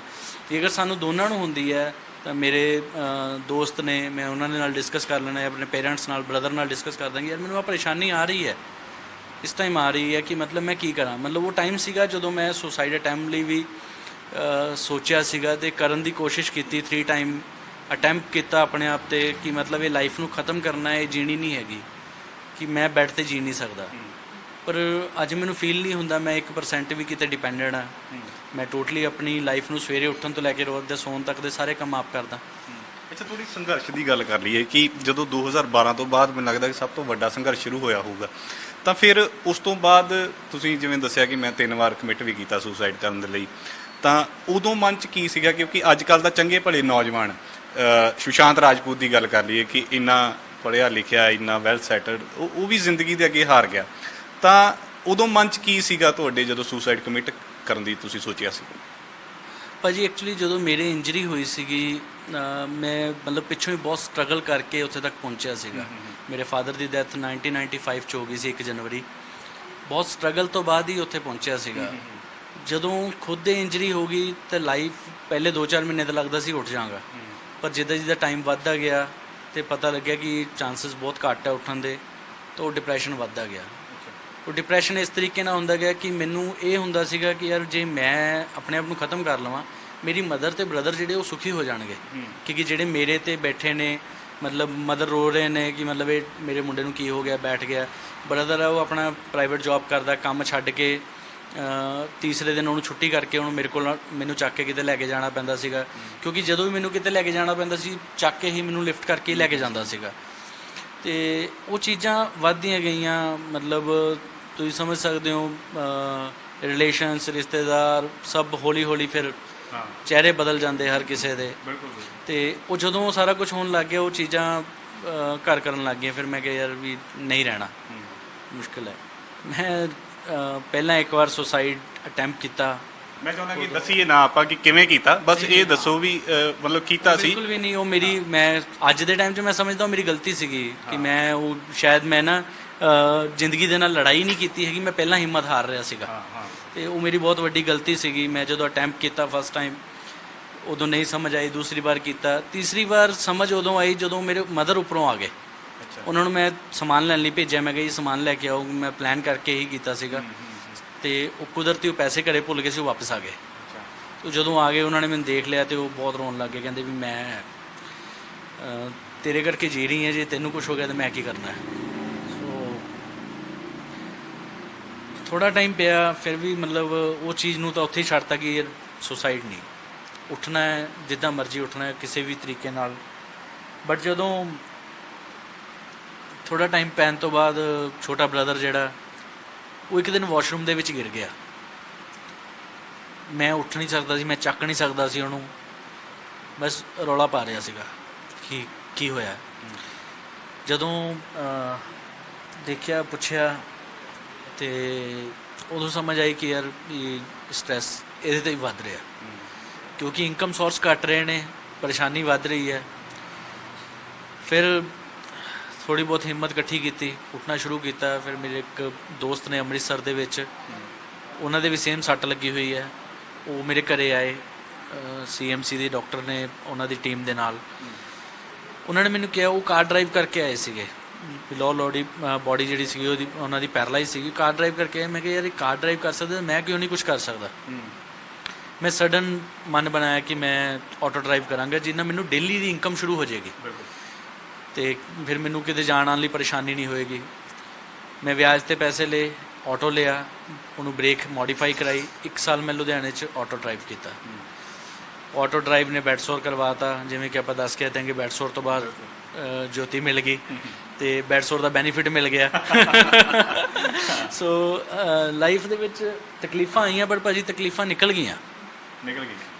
ਹੁਣ ਜੇ ਮੇਰੇ ਕੋਲ ਆ ਕੇ ਕੋਈ ਇਹੋ ਜਿਹੀ ਗੱਲ ਵੀ ਕਰਦਾ ਨਾ, ਤਾਂ ਮੈਨੂੰ ਨਹੀਂ ਲੱਗਦਾ ਉਹ ਸਹੀ ਹੈ, ਕਿਉਂਕਿ ਰਸਤੇ ਹੈ। ਮੈਂ ਸੋਚਿਆ ਸੀਗਾ ਕਿ ਮੈਂ ਮਰ ਕੇ ਘਰਦਿਆਂ ਤੋਂ ਭਾਰ ਘਟਾ ਦਾਂਗਾ, ਪਰ ਅੱਜ ਮੈਂ ਇੰਡੀਪੈਂਡੈਂਟ ਹੋ ਕੇ ਘਰਦਿਆਂ ਦਾ ਭਾਰ ਤਾਂ ਘਟਾਇਆ, ਪਰ ਮੈਂ ਉਹਨਾਂ ਦੀ ਸਪੋਰਟ ਵੀ ਕਰ ਰਿਹਾ। ਉਹਨਾਂ ਨੂੰ ਤੁਸੀਂ ਮਹਿਸੂਸ ਨਹੀਂ ਹੋਣ ਦਿੱਤਾ ਕਿ ਮੈਂ ਅਪਾਹਜ ਹੋ ਗਿਆ? ਭਾਜੀ 2012 ਦੇ ਵਿੱਚ ਜਦੋਂ ਇੰਜਰੀ ਹੋਈ ਸੀਗੀ, ਮੈਨੂੰ ਇਹ ਫੀਲ ਹੁੰਦਾ ਸੀ ਕਿ ਮੈਂ ਲਾਈਫ ਖਤਮ ਕਰਕੇ ਘਰਦਿਆਂ ਤੋਂ ਭਾਰ ਘਟਾ ਦੂੰਗਾ। ਅੱਜ 2020 ਦੇ ਵਿੱਚ ਆਪਣੇ ਬ੍ਰਦਰ ਦੀ ਮੈਰਿਜ ਕੀਤੀ ਹੈ, ਟੋਟਲ ਆਪਣੇ ਖਰਚੇ 'ਤੇ, ਸਾਰਾ ਖੁਦ ਕਮਾ ਕੇ। ਔਰ ਅੱਜ ਉਹੀ ਭਰਾ ਬੜਾ ਖੁਸ਼ ਹੈ, ਸਭ ਕੁਝ ਵਧੀਆ ਹੈ, ਕੋਈ ਦੁੱਖ ਤਕਲੀਫ ਨਹੀਂ, ਪਰੇਸ਼ਾਨੀ ਨਹੀਂ ਹੈ। ਔਰ ਆਟੋ ਤੋਂ ਸਫ਼ਰ ਸ਼ੁਰੂ ਕੀਤਾ ਸੀ, ਪਰਮਾਤਮਾ ਨੇ ਕਾਰ 'ਤੇ ਲਿਆਂਦਾ। ਸੋ ਅੱਜ ਤੱਕ ਹੁਣ ਤੱਕ ਅਰਾਊਂਡ, ਉਦੋਂ ਆਪਣੀ ਲਾਈਫ ਨੂੰ ਇੰਡੀਪੈਂਡੈਂਟ ਕਰਨ ਲਈ ਟੈਨਸ਼ਨਾਂ ਚੱਲਦੀਆਂ ਸੀ, ਹੁਣ 100 ਤੋਂ 125 ਬੰਦਾ ਇੰਡੀਪੈਂਡੈਂਟ ਕਰ ਚੁੱਕੇ ਹੈ। ਬਿਲਕੁਲ, ਇਹਦੇ ਬਾਰੇ ਵੀ ਆਪਾਂ ਗੱਲ ਕਰਦੇ। ਮੈਮ, ਜਿਵੇਂ ਸਰ ਦੀ ਜ਼ਿੰਦਗੀ ਸੰਘਰਸ਼ ਨਾਲ ਭਰੀ ਹੈ, ਤੁਹਾਡੀ ਸੈਕਰੀਫਾਈਸ ਬਹੁਤ ਵੱਡਾ ਤੁਹਾਡਾ ਲਾਈਫ ਦੇ ਵਿੱਚ, ਤਾਂ ਕਰਦੇ ਨੇ ਤਾਂ ਚਲੋ ਠੀਕ ਹੀ ਹੈ, ਇੰਟਰਨਲ ਖੁਸ਼ੀਆਂ ਹੁੰਦੀਆਂ ਨੇ, ਇੰਟਰਨਲ ਚਾਅ ਹੁੰਦੇ ਨੇ, ਫਿਰ ਉਹਨੂੰ ਕਿਵੇਂ ਤੁਸੀਂ ਸਰ ਦੇ ਨਾਲ ਪੂਰਾ ਕੀਤਾ? ਜਦੋਂ ਮੈਂ ਆਪਣੀ ਫੈਮਿਲੀ ਛੱਡ ਦਿੱਤੀ ਸੀਗੀ ਉਦੋਂ ਮੈਨੂੰ ਐਟ ਅ ਟਾਈਮ ਤੇ ਤਾਂ ਇੰਨਾ ਫੀਲ ਨਹੀਂ ਹੋਇਆ, ਪਰ ਬਾਅਦ ਚ ਜਿਵੇਂ 2-3 ਦਿਨ ਬਾਅਦ ਬਹੁਤ ਫੀਲ ਸੀਗਾ। ਉਹ ਚੀਜ਼ ਦਾ ਟੌਰਚਰ ਸੀ ਮੇਰੇ ਅੰਦਰ ਕਿ ਨਹੀਂ ਇਹ ਬਹੁਤ ਗਲਤ ਕਰ ਦਿੱਤਾ, ਇਦਾਂ ਨਹੀਂ ਹੋਣਾ ਚਾਹੀਦਾ ਸੀ, ਹੈ ਨਾ। ਬਟ ਉਸ ਟਾਈਮ ਤੇ ਗੁਰਵਿੰਦਰ ਦੀ ਫੈਮਿਲੀ ਵੀ ਮੇਰੇ ਲਈ ਨਵੀਂ ਸੀਗੀ ਤੇ ਮੈਂ ਇਹਨਾਂ ਨਾਲ ਗੱਲ ਤਾਂ ਸ਼ੇਅਰ ਕੀ ਕਰਨੀ ਸੀ, ਮੈਂ ਆਪਣੇ ਰੂਮ 'ਚ ਜਾ ਕੇ ਰੋਲਣ ਦੀ ਸੀ ਜਾਂ ਵਾਸ਼ਰੂਮ ਜਾ ਕੇ ਰੋਲਣ ਦੀ ਸੀ, ਨਹੀਂ ਮੈਂ ਬਹੁਤ ਗਲਤ ਕਰ ਦਿੱਤਾ, ਇਦਾਂ ਨਹੀਂ ਹੋਣਾ ਚਾਹੀਦਾ। ਫਨੀ ਕਿੱਸਾ ਮੈਂ ਤੁਹਾਨੂੰ ਦੱਸੂਗਾ ਰੋਣ ਦਾ ਵੀ। ਰੋਣ ਦਾ ਤਰੀਕਾ ਕੀ ਹੁੰਦਾ ਸੀਗਾ, ਇਹਨੇ ਹਰੀਆਂ ਮਿਰਚਾਂ ਖਾਣੀ ਸ਼ੁਰੂ ਕਰ ਦੇਣੀਆਂ। ਅੱਛਾ। ਮਤਲਬ ਹਰੀਆਂ ਮਿਰਚਾਂ ਖਾ ਖਾ ਕੇ ਮਿਰਚਾਂ ਜਦੋਂ ਲੱਗਣ ਲੱਗ ਰੋਣ ਲੱਗ ਜਾਣਾ। ਤੇ ਇੱਕ ਦਿਨ ਇਹ ਮਿਰਚਾਂ ਖਾ ਰਹੀ, ਮੈਂ ਮਤਲਬ ਅਚਾਨਕ ਰੂਮ 'ਚ ਆਇਆ, ਮੈਂ ਕਿਹਾ ਮਿਰਚਾਂ ਕਿਉਂ ਖਾ ਰਹੀਆਂ? ਰੋਣੇ ਅਸਲੀ ਸੀਗੇ ਪਰ ਬਹਾਨਾ ਮਿਰਚਾਂ ਦਾ। ਹਾਂ। ਤੇ ਉਹ ਫਿਰ ਮੈਂ ਸਮਝ ਗਿਆ, ਮੈਂ ਕਿਹਾ ਯਾਰ ਮਤਲਬ ਨੈਚੁਰਲੀ ਹੁੰਦਾ ਹਰ ਬੰਦੇ ਤੋਂ, ਜੇ ਮਤਲਬ ਆਪਣੇ ਪਰਿਵਾਰ ਨੂੰ ਛੱਡਣਾ, ਜੇ ਇਹਨਾਂ ਨੇ ਪਾਲਿਆ ਨਾਲ ਰਹੇ ਆ, ਸੌਖਾ ਨਹੀਂ ਹੁੰਦਾ। ਤੇ ਉਹ ਮਤਲਬ ਮਿਰਚਾਂ ਦੇ ਤਰੀਕੇ ਰੋਇਆ ਜਾਂਦਾ ਸੀ। ਅੱਛਾ, ਅੱਗੇ ਮੈਮ ਫਿਰ ਉਸ ਤੋਂ ਬਾਅਦ ਕੀ ਹੋਇਆ? ਹਾਂ, ਅੱਜ ਵੀ ਹੈ ਜਦੋਂ ਮਤਲਬ ਕੋਈ ਫੰਕਸ਼ਨ ਹੁੰਦਾ ਫੈਮਿਲੀ ਦਾ ਜਾਂ ਸਾਡੀ ਮੈਰਿਜ ਦਾ ਫੰਕਸ਼ਨ ਸੀਗਾ, ਬਹੁਤ ਦਿਲ ਕਰਦਾ ਸੀਗਾ ਕਿ ਉਹਨਾਂ ਨੂੰ ਇਨਵਾਈਟ ਕਰੀਏ, ਬਟ ਕਰ ਨਹੀਂ ਸਕਦੇ, ਹੈ ਨਾ। ਉਹਨਾਂ ਨੇ ਮੋਸਟਲੀ ਕੋਈ ਗੱਲ ਕਹਿ ਦਿੱਤੀ ਸੀ ਕਿ ਜਦੋਂ ਮੈਰਿਜ ਹੋਈ ਸੀ ਕਿ ਅਸੀਂ ਤੁਹਾਡੇ ਲਈ ਮਰ ਗਏ, ਤੁਸੀਂ ਸਾਡੇ ਲਈ ਮਰ ਗਏ। ਉਹ ਗੱਲਾਂ ਹੁੰਦੀਆਂ ਨੇ ਈਗੋ ਵਾਲੀਆਂ ਕਿ ਨਹੀਂ ਅੱਜ ਤੋਂ ਬਾਅਦ ਸਾਡਾ ਕੋਈ ਰਿਲੇਸ਼ਨ ਨਹੀਂ। ਚਲੋ ਠੀਕ ਆ, ਉਸ ਟਾਈਮ ਤੇ ਮੈਨੂੰ ਲੱਗਦਾ ਸੀ, ਬਟ ਨਹੀਂ, ਹੁਣ ਨਹੀਂ ਮੈਨੂੰ ਉਹ ਚੀਜ਼ਾਂ ਫੀਲ ਹੁੰਦੀਆਂ। ਸ਼ਾਇਦ ਮੈਂ ਆਪਣੀ ਲਾਈਫ 'ਚ ਬਿਜ਼ੀ ਹੋ ਗਈ ਹਾਂ ਜਾਂ ਮੈਂ ਅੱਗੇ ਨਿਕਲ ਚੁੱਕੀ ਹਾਂ, ਇੰਨੀਆਂ ਫੈਮਿਲੀਜ਼ ਨੂੰ ਮਿਲ ਚੁੱਕੀ ਹਾਂ ਜਿਨ੍ਹਾਂ ਦੇ ਘਰ ਟੁੱਟਦੇ ਵੀ ਵੇਖਿਆ ਔਰ ਜੋੜੇ ਵੀ ਆ। ਅੱਛਾ, ਹੁਣ ਜਿਵੇਂ ਮੈਂ ਸ਼ੁਰੂ 'ਚ ਹੀ ਦੱਸਿਆ ਕਿ ਧਾਗਾ ਮਜ਼ਬੂਤ ਹੋਵੇ ਤੇ ਮਣਕੇ ਘਰ ਦੇ ਜ਼ਿੰਦਗੀ ਦੇ ਸਾਂਭ ਕੇ ਰੱਖਦੇ, ਤੁਸੀਂ ਇਹਨਾਂ ਦੀ ਜ਼ਿੰਦਗੀ 'ਚ ਇੱਕ ਧਾਗਾ ਬਣ ਕੇ ਆਏ ਮਜ਼ਬੂਤ। ਤਾਂ ਫਿਰ ਉਸ ਤੋਂ ਬਾਅਦ ਜਦੋਂ ਹੌਲੀ ਹੌਲੀ ਸਮਾਂ ਪਿਆ ਤਾਂ ਫਿਰ ਇੱਧਰ ਨੂੰ ਕਿਵੇਂ ਮੁੜੇ? ਆ ਸੈਂਟਰ ਬਾਰੇ ਥੋੜ੍ਹਾ ਜਿਹਾ ਮੈਂ ਚਾਹੁੰਦਾ, ਕਿਉਂਕਿ ਤੁਹਾਡੀ ਬੈਕਗਰਾਊਂਡ ਥੋੜੀ ਜਿਹੜੀ ਸਟੱਡੀ ਦੀ ਆ ਉਹ ਡਾਕਟਰ ਦੀ ਆ, ਤਾਂ ਸਰ ਹਾਲਾਂਕਿ ਸਮਝਾਉਂਦੇ ਨੇ, ਤਾਂ ਫਿਰ ਤੁਸੀਂ ਕਿਹਾ ਸੀਗਾ ਕਿ ਆਪਾਂ ਕੁਝ ਕਰੀਏ ਕਿ ਜਾਂ ਸਰ ਨੇ ਕਿਹਾ ਸੀਗਾ ਕਿ ਨਹੀਂ ਆਪਾਂ ਰਲ ਕੇ ਕੁਝ ਕਰਦੇ ਹਾਂ? ਜਦੋਂ ਜੌਬ ਸੀਗੀ NHS ਹਸਪੀਟਲ ਦੇ ਵਿੱਚ, ਉਦੋਂ ਇਹ ਸੀਗਾ ਕਿ ਮਤਲਬ ਉੱਥੇ ਥੋੜਾ ਕੋਸਟਲੀ ਹੋਣ ਦੇ ਕਰਕੇ ਅਸੀਂ ਹਰ ਇੱਕ ਨੂੰ ਨਹੀਂ ਸੀ ਕਰ ਸਕਦੇ, ਹੈ ਨਾ। ਤੇ ਮੈਨੂੰ ਤੇ ਗੁਰਵਿੰਦਰ ਨੂੰ ਇਹ ਲੱਗਦਾ ਸੀ ਕਿ ਕੁਝ ਕੀਤਾ ਜਾਵੇ, ਮਤਲਬ ਜਿਹਦੇ ਵਿੱਚ ਅਸੀਂ ਇੱਕ ਰੀਜ਼ਨੇਬਲ ਜਿਹਾ ਰੱਖੀਏ ਕਿ ਹਰ ਇੱਕ ਪਰਸਨ ਆਪਣਾ ਟ੍ਰੀਟਮੈਂਟ ਕਰਵਾ ਸਕੇ। ਜੌਬ ਤੋਂ ਬਾਅਦ ਸਡਨਲੀ ਜੌਬ ਛੱਡ ਦਿੱਤੀ, ਕੋਈ ਰੀਜ਼ਨ ਨਹੀਂ ਸੀ ਜੌਬ ਦਾ, ਬਸ ਇੱਕ ਥੋੜੀ ਫਰਸਟ੍ਰੇਸ਼ਨ ਸੀ ਮੈਨੂੰ, ਮੈਂ ਫਰਸਟ੍ਰੇਸ਼ਨ 'ਚ ਹੀ ਜੌਬ ਛੱਡ ਦਿੱਤੀ ਆਪਣੀ। ਤੇ ਉਸ ਤੋਂ ਬਾਅਦ ਕੁਝ ਨਹੀਂ ਸੀਗਾ ਕਰਨ ਲਈ, ਔਰ ਫਿਰ ਅਚਾਨਕ ਹੀ ਬੈਠੇ ਸੀ ਮੈਂ ਔਰ ਗੁਰਵਿੰਦਰ। ਫਿਰ ਮੈਂ ਸੋਚਿਆ, ਮੈਂ ਕਿਹਾ ਕਿਉਂ ਨਾ ਗੁਰਵਿੰਦਰ ਅਸੀਂ ਆਪਣਾ ਸੈਂਟਰ ਓਪਨ ਕਰ ਲਈਏ, ਜਿਹਦੇ ਵਿੱਚ ਅਸੀਂ ਕਿ ਹਰ ਤਰੀਕੇ ਨਾਲ ਸਾਡੀ ਮਰਜ਼ੀ ਦੇ ਨਾਲ ਸਾਰਾ ਕੁਝ ਹੋਵੇ, ਕਿਸੇ ਨੂੰ ਕੀ ਕਰਵਾਉਣਾ ਉਹ ਵੀ ਪ੍ਰੋਟੋਕੋਲ ਸਾਡਾ ਹੋਵੇ। ਉਸ ਤੋਂ ਬਾਅਦ ਅਸੀਂ ਮਤਲਬ ਸਾਰਾ ਕੁਝ ਸਰਚ ਕਰਨਾ ਸਟਾਰਟ ਕਰ ਦਿੱਤਾ। 10 ਦਿਨ ਦੇ ਅੰਦਰ ਅੰਦਰ ਹੀ ਅਸੀਂ ਆਹ ਵਾਲਾ ਸੈਂਟਰ ਓਪਨ ਕਰ ਲਿਆ। ਅੱਛਾ, ਇਹ ਸੈਂਟਰ ਸਰ ਤੁਸੀਂ ਦੱਸ ਰਹੇ ਸੀ ਕਿ ਇਹ ਘਰ ਵੀ ਜਿਹੜਾ ਕਿਰਾਏ ਤੇ ਤੁਸੀਂ ਲਿਆ ਹੋਇਆ, ਤਾਂ ਪੰਜਾਬ ਦੇ ਵਿੱਚ ਤੁਹਾਡੇ ਵੱਲੋਂ ਹੀ ਇੰਨਾ ਸਸਤਾ ਤੇ ਸਹੀ ਤਰੀਕੇ ਨਾਲ ਜਿਹੜਾ ਕਿ ਚਲਾਇਆ ਜਾ ਰਿਹਾ, ਥੋੜਾ ਇਸ ਦੇ ਬਾਰੇ ਦੱਸੋ। ਸਰ ਐਕਚੁਅਲੀ ਰੀਹੈਬਿਲਿਟੇਸ਼ਨ ਜੇ ਆਪਾਂ ਨਾਮ ਲੈਂਦੇ ਨਾ ਜਦੋਂ, ਤਾਂ ਲੋਕਾਂ ਦੀ ਸੋਚ ਹੁੰਦੀ rehabilitation just for drug, but ਨਹੀਂ। ਡਰਗ ਦੇ ਵਿੱਚ ਕੀ ਹੈ ਕਿ ਤੁਸੀਂ ਉਹਨਾਂ ਨੂੰ ਰੀਹੈਬ ਕਰਕੇ ਆਪਣੀ ਲਾਈਫ ਦੇ ਵਿੱਚ ਵਾਪਸ ਲਿਆ ਰਹੇ ਹੋ, ਨਸ਼ਾ ਛੁਡਾ ਰਹੇ ਹੋ। ਰੀਹੈਬ ਦਾ ਮਤਲਬ ਹੈ ਕਿ ਦੁਬਾਰਾ ਜ਼ਿੰਦਗੀ ਨੂੰ ਸ਼ੁਰੂ ਕਰਨਾ, ਉਹ ਚਾਹੇ ਡਰਗ ਦੇ ਵਿੱਚ ਹੋਵੇ, ਚਾਹੇ ਉਹ ਇੰਜਰੀ ਦੇ ਵਿੱਚ ਹੋਵੇ, ਚਾਹੇ ਡਿਪਰੈਸ਼ਨ ਦੇ ਵਿੱਚ ਹੋਵੇ, ਕਿਸੇ ਵੀ ਰੀਜ਼ਨ ਨਾਲ ਹੈ ਕਿ ਜ਼ਿੰਦਗੀ ਨੂੰ ਜਦੋਂ ਦੁਬਾਰਾ ਸ਼ੁਰੂ ਕਰਵਾ ਰਹੇ ਹੋ, ਰੀਹੈਬਿਲਿਟੇਸ਼ਨ ਹੈ। ਸਾਡੇ ਕੋਲ ਜਦੋਂ ਮੈਂ CMC ਜੌਬ ਕਰਦਾ ਸੀਗਾ ਜਾਂ NHS ਜੌਬ ਕੀਤੀ, ਸਪਾਈਨਲ ਕੋਰਡ ਇੰਜਰੀ ਐਸੋਸੀਏਸ਼ਨ ਦੇ ਨਾਲ ਜੁੜਿਆ ਹੋਇਆ ਵਾਂ, ਤੇ ਅਸੀਂ ਦੇਖਦੇ ਸੀਗੇ ਕਿ ਮਤਲਬ ਕਿੰਨੀ ਦੁਨੀਆ ਹੈ ਜਿਹੜੀ ਘਰਾਂ 'ਚ ਬੈੱਡ ਤੇ ਦਮ ਤੋੜ ਰਹੀ ਹੈ ਬਿਕੋਜ਼ ਆਫ ਉਹਨਾਂ ਨੂੰ ਯੂਰਨ ਦਾ ਨਹੀਂ ਪਤਾ, ਸਟੂਲ ਦਾ ਨਹੀਂ ਪਤਾ, ਔਰ ਬੈੱਡ ਸੋਰ ਹੋ ਰਹੇ ਨੇ। ਕਿਉਂਕਿ ਨਾਰਮਲੀ ਹੈ ਕਿ ਜਿੰਨੇ ਵੀ ਪ੍ਰਾਈਵੇਟ ਹਸਪੀਟਲਸ ਨੇ, ਗਵਰਨਮੈਂਟ ਹਸਪੀਟਲਸ ਦੇ ਵਿੱਚ ਇਹ ਫੈਸਿਲਿਟੀਆਂ ਹਾਲੇ ਨਹੀਂ ਮਿਲਦੀਆਂ ਕਿ ਅਸੀਂ ਕਹੀਏ ਕਿ ਬੈੱਡ ਸੋਰ ਦੀ ਟ੍ਰੀਟਮੈਂਟ ਕਰਾਉਣਾ ਬਹੁਤ ਵਧੀਆ ਤਰੀਕੇ ਨਾਲ ਹੋ ਜਾਏਗਾ, ਨਹੀਂ। ਜਾਂ ਪ੍ਰਾਈਵੇਟ ਹਸਪੀਟਲ ਦੇ ਵਿੱਚ ਇੰਨੇ ਕੁ ਪੈਸੇ ਲੱਗ ਜਾਂਦੇ ਕਿ ਇੱਕ ਮਜ਼ਦੂਰ ਜਿਹੜਾ ਕਿ ਲੈਂਟਰ ਪਾ ਰਿਹਾ ਹੁੰਦਾ, ਡਿੱਗ ਜਾਂਦਾ ਛੱਤ ਤੋਂ, ਵੀਲ ਚੇਅਰ 'ਤੇ ਆ ਜਾਂਦਾ, ਉਹ ਕਿੱਥੋਂ ਅਫੋਰਡ ਕਰੇਗਾ। ਫਿਰ ਅਸੀਂ ਇਹ ਸਾਰੀਆਂ ਚੀਜ਼ਾਂ ਨੂੰ ਸੋਚ ਕੇ ਸਮਝ ਕੇ ਭਾਜੀ ਜੌਬ ਦੇ ਟਾਈਮ ਤੋਂ ਵੀ ਅੱਗੇ ਮਤਲਬ ਪਲੈਨਿੰਗਸ ਪਹਿਲਾਂ ਵੀ ਚੱਲਦੀਆਂ ਹੁੰਦੀਆਂ ਸੀ। ਪਹਿਲਾਂ ਵੀ ਅਸੀਂ ਕੁਝ ਪੇਸ਼ੈਂਟਸ ਨੂੰ ਅਸੀਂ ਆਪਣੇ ਘਰੇ ਰੱਖ ਕੇ ਵੀ ਟ੍ਰੀਟਮੈਂਟ ਕੀਤਾ, ਇੱਕ ਟਾਈਮ ਸੀਗਾ। ਹਾਂਜੀ, ਐਕਚੁਅਲੀ ਸਿਟਿੰਗਲੀ ਕੀ ਹੁੰਦਾ ਹੈ ਕਿ ਅਸੀਂ ਹਰ 20 ਤੋਂ 25 ਮਿੰਟ ਬਾਅਦ ਆਪਣੇ ਆਪ ਨੂੰ ਬਾਡੀ ਨੂੰ ਪੁਸ਼ ਕਰ ਲੈਣਾ ਹੁੰਦਾ, ਤਾਂ ਕਿ ਸਾਡਾ ਪ੍ਰੈਸ਼ਰ ਜਿਹੜਾ ਹੈ ਬਾਡੀ ਦਾ ਰਿਲੀਜ਼ ਹੋ ਜਾਵੇ, ਕਿ ਪ੍ਰੈਸ਼ਰ ਹੋਰ ਨਾ ਬਣਨ। ਐਂਡ ਸੈਕੰਡ, ਮੈਂ ਜਿਹੜੀ ਇਹ ਗੱਦੀ ਰੱਖੀ ਹੋਈ ਹੈ ਨੀਚੇ, ਇਹ 8,500 ਦੀ ਗੱਦੀ ਹੈ। ਅੱਛਾ, ਇਹ ਸਿਰਫ 에ਅਰ ਕੁਸ਼ਨ ਹੈ, ਇਹਦੇ ਵਿੱਚ ਹਵਾ ਭਰੀ ਹੋਈ ਹੈ। ਇਹ ਸਟਾਰਟਿੰਗ ਪ੍ਰਾਈਸ 8,500 ਦੀ ਹੈ ਕਿ ਇਹ ਬੈੱਡ ਸੋਰ ਤੋਂ ਬਚਾਉਂਦੀ ਹੈ। ਮਤਲਬ ਮੇਰੀ ਲੌਂਗ ਸਿਟਿੰਗ ਹੈ, ਮੈਂ ਰੋਟੀ ਭੁੱਲ ਜਾਂਦਾ, ਗੱਦੀ ਨਹੀਂ ਭੁੱਲਦਾ ਲਿਜਾਣੀ ਕਿਤੇ ਵੀ। ਜੇ ਕਾਰ 'ਚ ਬਹਿਣਾ ਤਾਂ ਕਾਰ 'ਚ ਮੇਰੀ ਸੀਟ ਦੇ ਥੱਲੇ ਹੁੰਦੀ ਹੈ, ਅਤੇ ਜੇ ਮੈਂ ਐਕਟਿਵਾ 'ਤੇ ਕਿਤੇ ਜਾਣਾ ਤਾਂ ਮੇਰੇ ਕੋਲ, ਜੇ ਮੈਂ ਚੇਅਰ 'ਤੇ ਬੈਠਾ ਤਾਂ ਇਹ ਤੋਂ ਬਿਨਾਂ ਮੈਂ ਬੈਠਦਾ ਨਹੀਂ ਹੈ। ਐਂਡ ਸੈਕਿੰਡ ਸਭ ਤੋਂ ਵੱਡੀ ਚੀਜ਼ ਆ ਜਾਂਦੀ ਭਾਅ ਜੀ ਵੀਲ ਚੇਅਰ। ਜਦੋਂ ਇਹ ਇੰਜਰੀ ਹੁੰਦੀ ਹੈ ਨਾ, ਡਾਕਟਰ ਕਹਿੰਦੇ ਵੀਲ ਚੇਅਰ ਲੈ ਲਓ। ਉਹਦੇ ਵਿੱਚ ਵੀਲ ਚੇਅਰ ਦਾ ਕੀ ਮੈਟਰ ਆਉਂਦਾ ਹੈ ਕਿ ਨਾਰਮਲੀ ਹਸਪੀਟਲਸ ਚੇਅਰ ਸੁਜੈਸਟ ਕਰ ਦਿੱਤੀ ਹੈ, ਜਾਂ ਯਾਰ ਮਾਰਕੀਟ 'ਚੋਂ ਚੇਅਰ ਲਿਆ, ਉੱਥੇ ਸਟਾਰਟ ਹੋ ਜਾਂਦੀ 3,000-3,500 ਦੀ ਚੇਅਰ। ਉਹ ਮਤਲਬ ਪੇਸ਼ੈਂਟ ਨੂੰ ਬਾਇਆ ਜਾਂਦਾ, ਪੇਸ਼ੈਂਟ ਵਿੱਚ ਡਿੱਗ ਜਾਂਦਾ। ਠੀਕ ਹੈ ਜੀ, ਉਹ ਨਾ ਉਹ ਵੀਲ ਚੇਅਰ ਨੂੰ ਚਲਾ ਸਕਦਾ, ਨਾ ਉਹ ਮੂਵ ਕਰ ਸਕਦਾ, ਕੁਛ ਨਹੀਂ ਕਰ ਸਕਦਾ। ਅਸੀਂ ਸੁਜੈਸਟ ਕਰਦੇ ਹਾਂ ਥੋੜ੍ਹੀ ਜਿਹੀ ਵਧੀਆ ਚੇਅਰ। ਇਹ ਵੀ ਸੈਮੀ ਐਕਟਿਵ ਚੇਅਰ ਹੈ। ਇਹਦੇ ਵਿੱਚ ਫੀਚਰਸ ਕੀ ਹੁੰਦੇ ਨੇ ਕਿ ਮਤਲਬ ਸਾਈਡ ਖੁੱਲ੍ਹ ਗਈ ਹੈ, ਬੰਦਾ ਆਪਣੇ ਆਪ ਬੈੱਡ 'ਤੇ ਆ ਗਿਆ, ਬੈੱਡ ਟੂ ਵੀਲ ਚੇਅਰ 'ਤੇ ਬੈਠ ਗਿਆ। ਕਿਤੇ ਲੈ ਕੇ ਜਾਣੀ ਹੈ, ਇਹਦੇ ਟਾਇਰਸ ਖੁੱਲ੍ਹ ਜਾਂਦੇ ਨੇ, ਡਿਟੈਚ ਹੋ ਜਾਂਦੇ, ਫੁੱਟਰੈਸਟ ਡਿਟੈਚ ਹੋ ਜਾਂਦੇ ਹੈ। ਥੋੜ੍ਹੀ ਕੋਸਟਲੀ ਹੁੰਦੀ ਹੈ ਬਟ ਪ੍ਰੋਪਰ ਹੁੰਦੀ ਹੈ ਕਿ ਬੰਦੇ ਨੂੰ ਲੱਗਦਾ ਹੁੰਦਾ ਕਿ ਯਾਰ ਮੈਂ ਖੁਦ ਮੂਵ ਕਰ ਸਕਦਾ ਇਹਨੂੰ, ਅਤੇ ਦੂਸਰੇ ਬੰਦੇ ਦੀ ਹੈਲਪ ਉਨੀ ਹੀ ਘੱਟ ਜਾਂਦੀ ਹੈ। ਸੋ ਛੋਟੀ ਛੋਟੀਆਂ ਚੀਜ਼ਾਂ ਭਾਜੀ ਜਿਹਦੇ ਨਾਲ ਇਨਸਾਨ ਇੰਡੀਪੈਂਡੈਂਟ ਹੋ ਜਾਂਦਾ। ਬਿਲਕੁਲ, ਤੁਸੀਂ ਐਕਸਰਸਾਈਜ਼ ਵੀ ਇੱਥੇ ਕਰਵਾਉਂਦੇ ਹੋ, ਮਤਲਬ ਬੜਾ ਵਧੀਆ। ਜਿਹੜੇ ਲੋਕ ਇੱਥੇ ਆਉਂਦੇ ਨੇ ਤਾਂ ਆਪਣੇ ਮੈਨੂੰ ਲੱਗਦਾ ਕਿ ਇੰਡੀਪੈਂਡੈਂਟ ਹੋ ਕੇ ਜਾਂਦੇ ਨੇ। ਜਿਵੇਂ ਉਹ ਭਾਜੀ ਬੈਠੇ ਨੇ ਜਾਂ ਇਹ ਬਾਈ ਜੀ ਹੁਣੀ ਹੈਗੇ ਨੇ, ਬੜੀ ਛੋਟੀ ਛੋਟੀ ਉਮਰ ਇਹਨਾਂ ਦੀ ਹੈਗੀ ਹੈ। ਇਹਨਾਂ ਦੇ ਬਾਰੇ ਥੋੜ੍ਹਾ ਜਿਹਾ ਦੱਸੋ ਕਿ ਇਹਨਾਂ ਦੇ ਨਾਲ ਕੀ ਹੋਇਆ ਜਾਂ ਭਾਜੀ ਉਹਨਾਂ ਦੇ ਨਾਲ ਕੀ ਹੋਇਆ। ਮੈਂ ਚਾਹੂੰਗਾ ਕਿ ਮੈਂ ਇਹਨਾਂ ਦੇ ਮੂੰਹੋਂ ਹੀ ਥੋੜ੍ਹਾ ਜਿਹਾ ਕਹਾਵਾਂ ਕਿ ਇਹਨਾਂ ਨੂੰ 10 ਸਾਲ ਹੋ ਗਏ ਜੀ ਬੈੱਡ 'ਤੇ ਬੈਠਿਆਂ ਨੂੰ। ਅੱਛਾ, ਇਹਨਾਂ ਨੂੰ 10 ਸਾਲ। ਮੈਂ ਉਹਨਾਂ ਉੱਥੇ ਜਾਂਦਾ, ਮੈਂ ਕੋਲ ਉਹਨਾਂ ਦੇ ਜਾਊਂਗਾ। ਬਈ ਕੀ ਨਾਮ ਹੈ ਤੁਹਾਡਾ? सर मेरा नाम दीनानाथ है। ਅੱਛਾ, ਤੁਸੀਂ ਕਿੱਥੋਂ ਆਓ? मैं श्री गंगानगर राजस्थान से हूँ सर। ਗੰਗਾਨਗਰ ਰਾਜਸਥਾਨ ਤੋਂ। ਤੇ ਇਹ ਮਤਲਬ ਕਿਵੇਂ ਤੇ ਕਦੋਂ ਕਿਵੇਂ ਹੋਇਆ? ये सर मेरा 2011 29 जनवरी 2011 में एक एक्सीडेंट हो गया था, जिसमें पिकअप में बैठ के जा रहा था। तो उसमें अराउंड सामने से गन्ना का ट्राला और पिकअप दोनों भिड़ी, जिससे रीढ़ की हड्डी फ्रैक्चर हो गई थी मेरी। उसके बाद से नीचे का हिस्सा बॉडी बंद हो गया। उसके बाद सर वहाँ से जयपुर में गया, वहाँ ऑपरेट किया। ऑपरेशन के बाद डॉक्टरों ने सीधा ही जवाब दे दिया कि भाई पूरी लाइफ में आप कभी भी चल नहीं पाओगे। अच्छा, आपकी पूरी लाइफ व्हील चेयर पे, वो भी किसी के थ्रू मदद से ही चलेगी। तो जैसा कि सर ने बताया कि बहुत मुश्किल होता है, सर ने बाकी तो बताया है कि सर बहुत मुश्किल होता है फेस करना। और सेम बात अगर सर की सेम बात करो तो जैसे इन्होंने कहा कि माता जी एक्सपीरियंस, तो वैसे ही मेरी माता जी थी। अभी कुछ महीने पहले ही, 4 महीने पहले, तो मार्च में मुझे यहाँ के बारे में पता लगा सर। जैसे मुझे पता लगा, मैंने गुरविंदर सर को कॉल किया। गुरविंदर सर को मैंने अपनी सारी सिचुएशन बताई कि सर मेरे साथ ऐसा ऐसा हुआ है और ये मेरी कंडीशन है। सर ने उसी टाइम मुझे जवाब दिया। उसी टाइम सर ने मेरी फ़ोटोएँ व्हील चेयर की सारी कुछ मंगवाई, और सर ने मुझे सीधा कहा कि आप ऐसे करो कि भी आप हमारे सेंटर पे आ जाओ, और आपकी लाइफ में भी जो प्रॉब्लम है भाई, आपको ना एक सर बिस्तर पे समय काटना, पिछले 10 साल से एक बिस्तर पे समय काटना, और एक आज मैं 8-10 घंटे चेयर पे आराम से बैठ के घूम लेता हूँ, फिर लेता हूँ।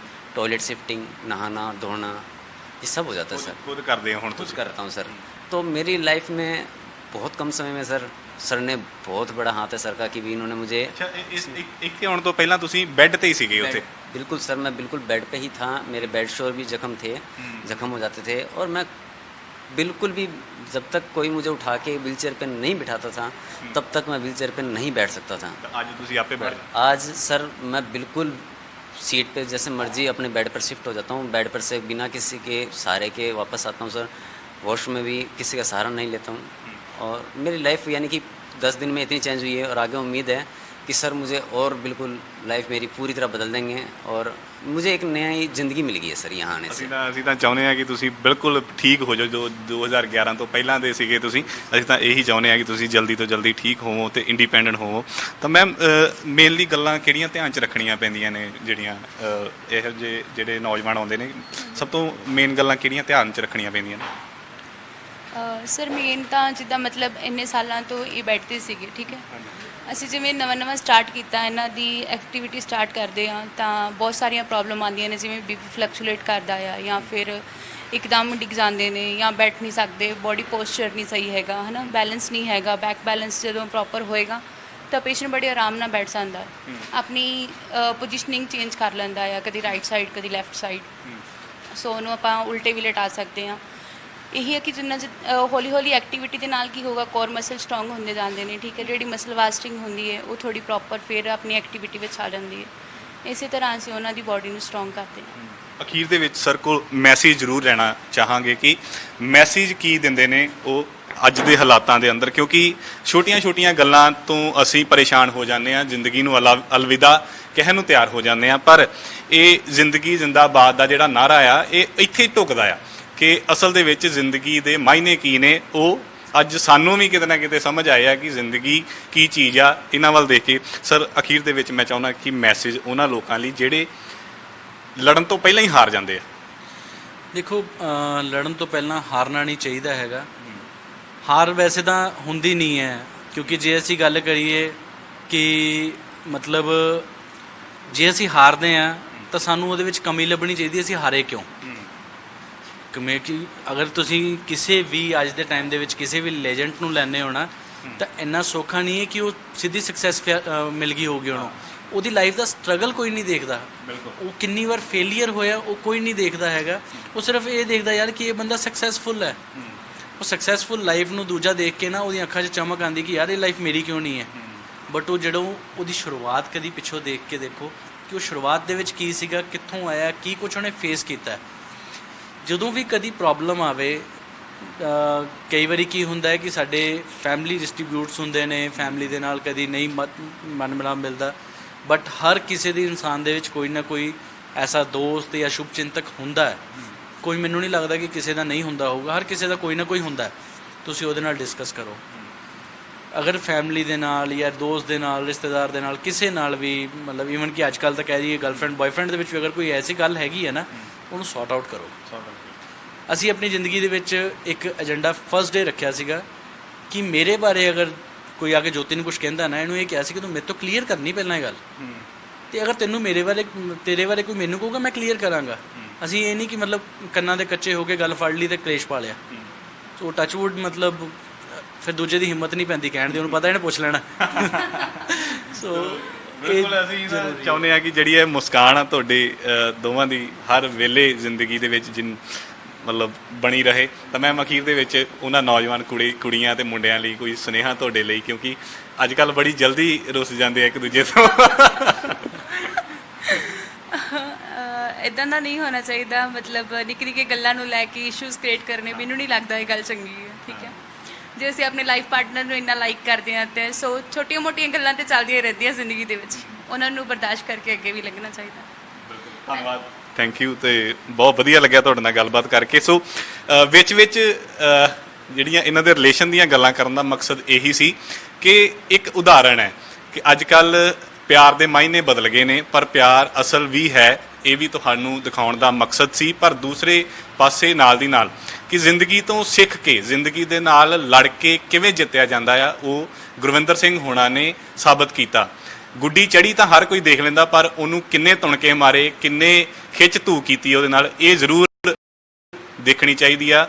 ਗੁੱਡੀ ਚੜੀ ਹਮੇਸ਼ਾ ਸਭ ਨੂੰ ਦਿਸਦੀ ਆ, ਪਰ ਉਹ ਕਿਵੇਂ ਚੜਾਈ ਗਈ ਆ ਇਹ ਜ਼ਰੂਰੀ ਹੁੰਦਾ। ਜ਼ਿੰਦਗੀ ਨੂੰ ਹਮੇਸ਼ਾ ਸਟਰੋਂਗ ਤਰੀਕੇ ਨਾਲ ਲੈਣਾ ਚਾਹੀਦਾ ਹੈ। ਜ਼ਿੰਦਗੀ ਨੂੰ ਹਮੇਸ਼ਾ ਜ਼ਿੰਦਗੀ ਦੇ ਨਾਲ ਲੜੋ, ਜ਼ਿੰਦਗੀ ਦੇ ਨਾਲ ਉਲਝੋ।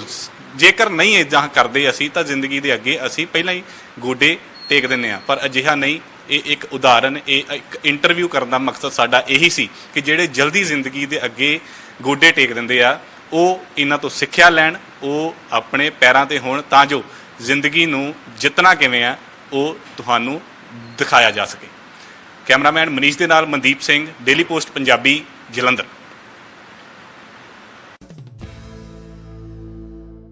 ਸਤਿ ਸ਼੍ਰੀ ਅਕਾਲ।